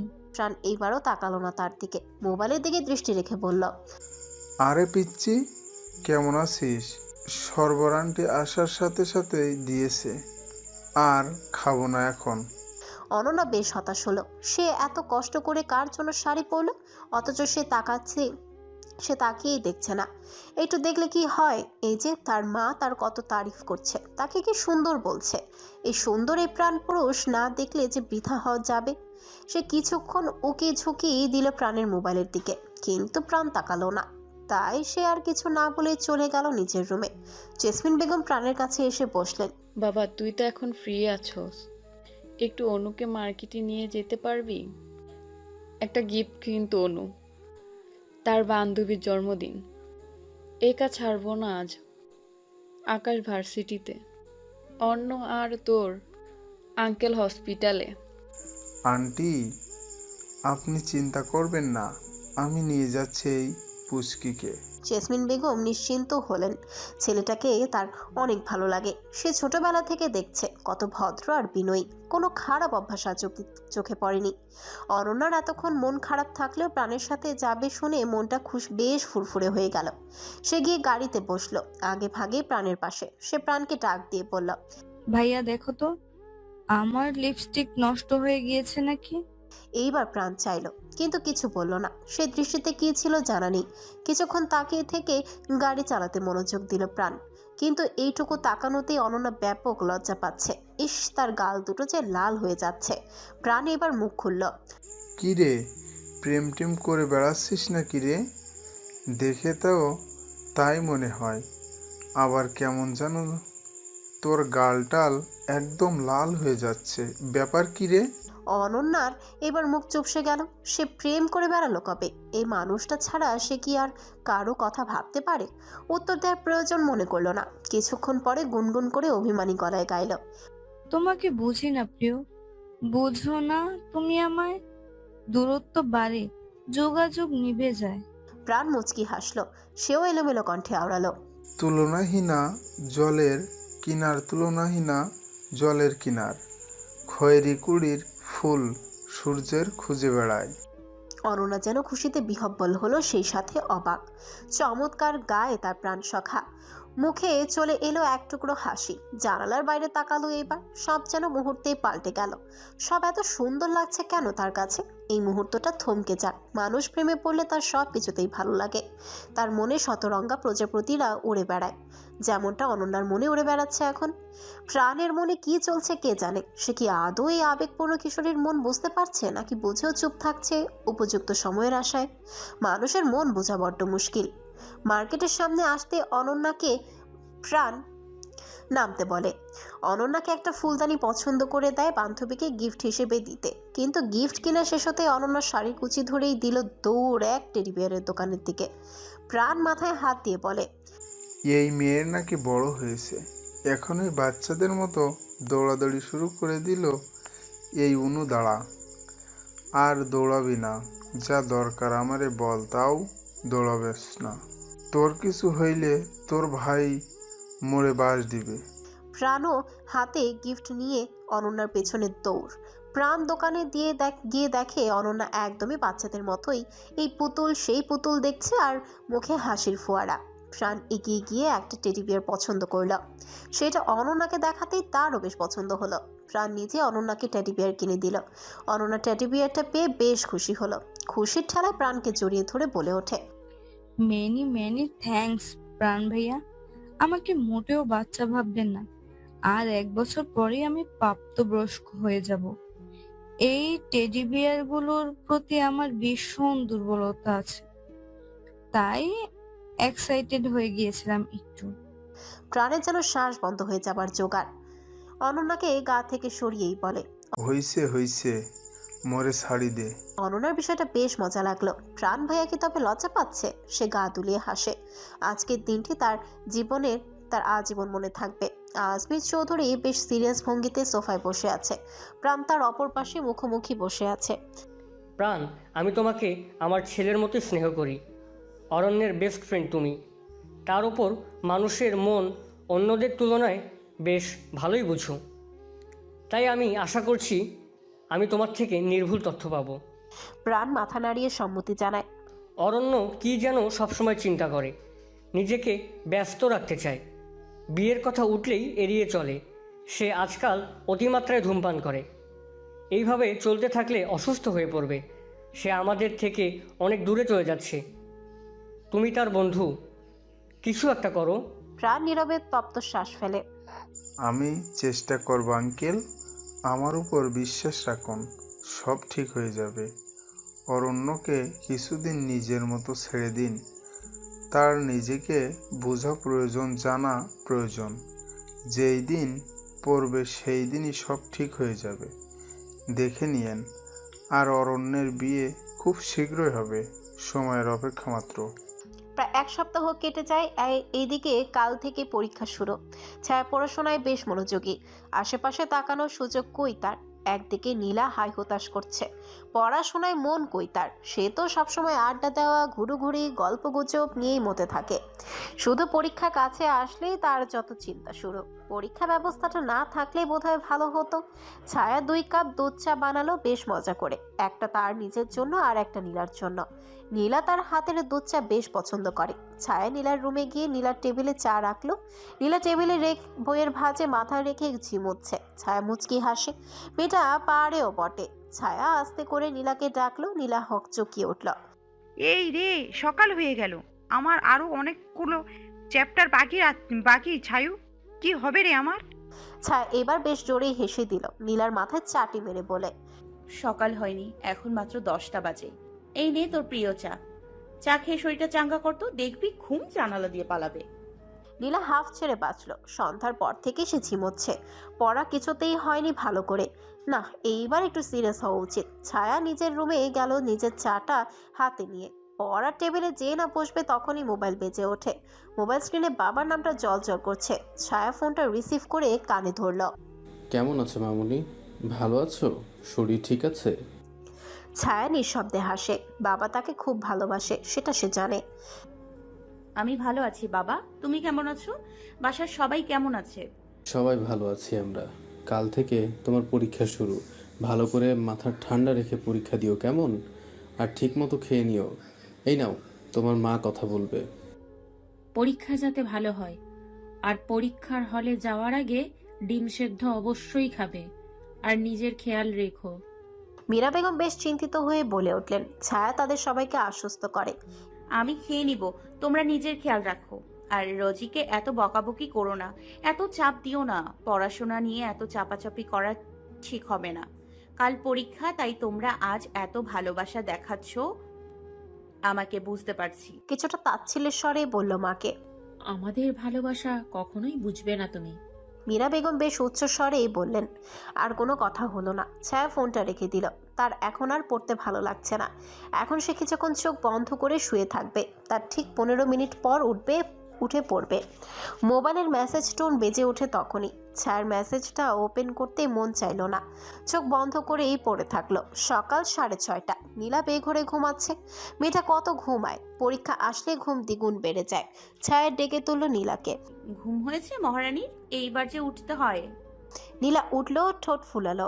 আর একটু ঘুমালে কি হয়? নীলা উঠে ফ্রেশ হয়ে পড়ায় বসলো। এইদিকে ছায়ার পড়া প্রায় শেষের দিকে। সে উঠে ঝটপট নুডলস রান্না করে ফেলল দুজনের জন্য। ব্রেকফাস্ট করে মোবাইল হাতে নিতেই দেখে আননোন নাম্বার থেকে মেসেজ। সে ওপেন করলো। মিস ছায়া, কাল থেকে এক্সাম, তাই এত রাত জেগে পড়বেন না। সারা বছর পড়েছেনি, একদিন রাতে পড়ে বিদ্যাসাগর হয়ে যাবেন না। পর্যাপ্ত গ্লুকোজ আর মিনারেল জাতীয় খাবার খাবেন। ছায়া বুঝলো এটা কে পাঠিয়েছে, কিন্তু রিপ্লাই দেবার প্রয়োজন বোধ করলো না। খাবার খেয়ে রেডি হয়ে গেল আর প্রয়োজনীয় সব গুছিয়ে ফেললো। নীলা আর ছায়া বের হয়ে গেল এক্সামের উদ্দেশ্যে। রাস্তায় বিজয় দাঁড়িয়েছিল। ছায়া নীলাকে দেখে মুচকি হেসে বলল, কেমন আছো আপুরা? আজ থেকে বুঝি পরীক্ষা শুরু? ছায়া আর নীলা সম্মতি জানালো। নীলা জিজ্ঞেস করল, হ্যাঁ বিজয়, আজ আমাদের পরীক্ষা শুরু। তোমার পড়াশোনার কি অবস্থা? পড়াশোনা ভালোই চলছে। এই তো সামনেই অনার্স প্রথম বর্ষের পরীক্ষা। আঙ্কেল আন্টি ভালো আছে? রিফা আপুর কি অবস্থা? ছায়া জানতে চাইলো বেশ সাবলীল ভাবেই। আম্মা আব্বা ভালোই আছে, আর রিফা আপুও বেশ ভালো আছে। উত্তর দিয়েই বিজয় রিক্সা ডেকে আনলো আর ছায়া নীলাকে সাবধানে পৌঁছে দিতে বলল। ছেলেটা আজকালকার যুগের মতো না, বেশ ভদ্র। এই বয়সে ছেলেমেয়েরা কতটা অশান্ত আর বেপরোয়া হয়, কিন্তু সেই জায়গায় ছেলেটা বেশ মার্জিত। মেডিকেল কলেজের সামনে নামতেই অরণ্যের মুখোমুখি হয় ছায়া। অরণ্য গাড়িতে হেলান দিয়ে দাঁড়িয়েছিল। নীলা সালাম দিলেও ছায়া তাকালো না অব্দি অরণ্যের দিকে। ছায়া নিজের পরীক্ষার হলে চলে গেল। প্রথম বর্ষের স্টুডেন্টদের সাথে তাদের সিট পড়েছে। ছায়ার সিট পড়েছে বাম দিকে, সাবির শাড়ির সাইডের দিকে। নীলার সিট পড়েছে ছায়ার থেকে 2 বেঞ্চ পেছনে, আর মেঘা পড়েছে মাঝের সারিতে। পরীক্ষা শুরু হলো। ছায়া বেশ শান্তভাবে পরীক্ষা দিল। নীলাকে আর মেঘাকেও একটু হেল্প করলো, যতটুকু করা যায় আর কি। কেমন হয়েছে রে তোদের পরীক্ষা? দাঁত কেলে জিজ্ঞেস করলো মেঘা। হি হি হি, আমি তো ভেবেছি আজই আমার কেল্লা ফতে, কিন্তু বেঁচে গেলাম। নীলাও হাসতে হাসতে জবাব দিল। এইদিকে ছায়াও আজ বেশ হাসি খুশি। পরীক্ষা আজ তারও বেশ ভালো হয়েছে। তোরা তো দেখছি ফাটিয়ে দিয়েছিস মেঘা আর নীলা। আজ কিন্তু প্রশ্ন স্ট্যান্ডার্ড হয়েছে। এই শোন না, আমার একটা বই লাগবে, লাইব্রেরিতে যাব। তোরা একটু অপেক্ষা কর মাঠে, আজ একসাথে ফুচকা খেতে যাব আমরা, পরীক্ষা ভালো হবার খুশিতে। নীলা জোরে লাফিয়ে উঠলো ইয়াহু বলে। আর মেঘা তো ছায়াকে জড়িয়েই ধরলো। কতদিন পর আজ ছায়া হাসছে, আবার নিচ থেকে ঘুরতে যেতে চাইছে। আজ ট্রিট আমি দিচ্ছি গাইস, তোদের দুলাভাই এসেছে লন্ডন থেকে। একটু লাজুক হেসে কথাটি বলল মেঘা। ছায়া আর মেঘা চোখ বড় বড় করে ফেলল। দুজনেই উচ্চ স্বরে বলে উঠল, দুলা ভাইয়া। এই মেঘা, তোর বিয়ে ভাবিল কবে? মেঘা এবার ক্যাবলা মার্কা হাসি দিয়ে বলল, আরে বান্ধবীর বিএফকে তো দুলাভাই যাকে জানোস না, হারামিগুলা। নীলা আর ছায়া গা দুলিয়ে হাসলো। হাসতে হাসতে দুজনেই শেষ। ছায়া লাইব্রেরির দিকে পা বাড়ালো আর নীলা মেঘা মাঠের দিকে। লাইব্রেরিতে আজ তেমন কেউ নেই, সবারই পরীক্ষা চলছে, তাই লাইব্রেরির দিকে তেমন কেউই আসেনি। লাইব্রেরির ভিতর একজন বই খুঁজছিল, সেটা কে ছায়া দেখার ইচ্ছা পোষণ করেনি। ছায়া একটা বই খুঁজছিল, সেই বইটা একটু পেছনের সারিতেই লাইব্রেরির ভেতরের দিকে। একটা বইয়ের বেশ কিছু অংশ তার ছিঁড়ে গিয়েছে বলতে কেউ ছিঁড়ে ফেলেছে, সেই বইটাই লাগবে। ছায়া খুঁজতে খুঁজতে অনুভব করলো কেউ ছায়ার পিছনে আছে, সে আর কাছে আসছে ধীরে ধীরে। ছায়া পেছনেই ঘুরবে সেই মুহূর্তে কেউ তার গা ঘেঁষে দাঁড়ালো। তার গা থেকে কড়া ম্যান পারফিউমের ঘ্রাণ আসছে। ছায়ার কেমন জানি লাগছে। ছায়ার পেটে গিয়ে ঠেকলো লোকটির সুঠাম বক্ষে। লোকটির উষ্ণ নিঃশ্বাস ছায়ার কাঁধে আছড়ে পড়ছে। ছায়া শিউরে উঠেছে। তখনই কানে আসে, আপনার মোবাইল কোথায় মিস? ছায়ার বুক ধক করে ওঠে। অরণ্য একটা বইয়ের তাক থেকে বের করলো ছায়ার মাথার উপর দিক দিয়ে, আর সেটা ছায়ার দিকে বাড়িয়ে দিয়ে বলল, কাল তো এই সাবজেক্টের পরীক্ষা, নিশ্চয়ই এই বইটাই খুঁজছিলেন, দেখুন তো। এটা বলে অরণ্য সরে যায়। ছায়া হাফ ছাড়ে, তার দমটা এখনই বের হয়ে যেত। ঘটনাটি খুব দ্রুত হয়ে যায়, যার জন্য ছায়ার রিয়াকশন দেওয়ার সময় পায়নি। এবার ছায়া পিছনে ফিরে রয়ে শোয়ে অরণ্যের দিকে তাকায়। তার শরীর কিঞ্চিত কাঁপছে। সে দেখলো এই বইটাই খুঁজছিল সে এতক্ষণ, আর মনে মনে অরণ্যের বেশ তারিফ করল যে অরণ্যের সিক্স সেন্স খুবই ভালো।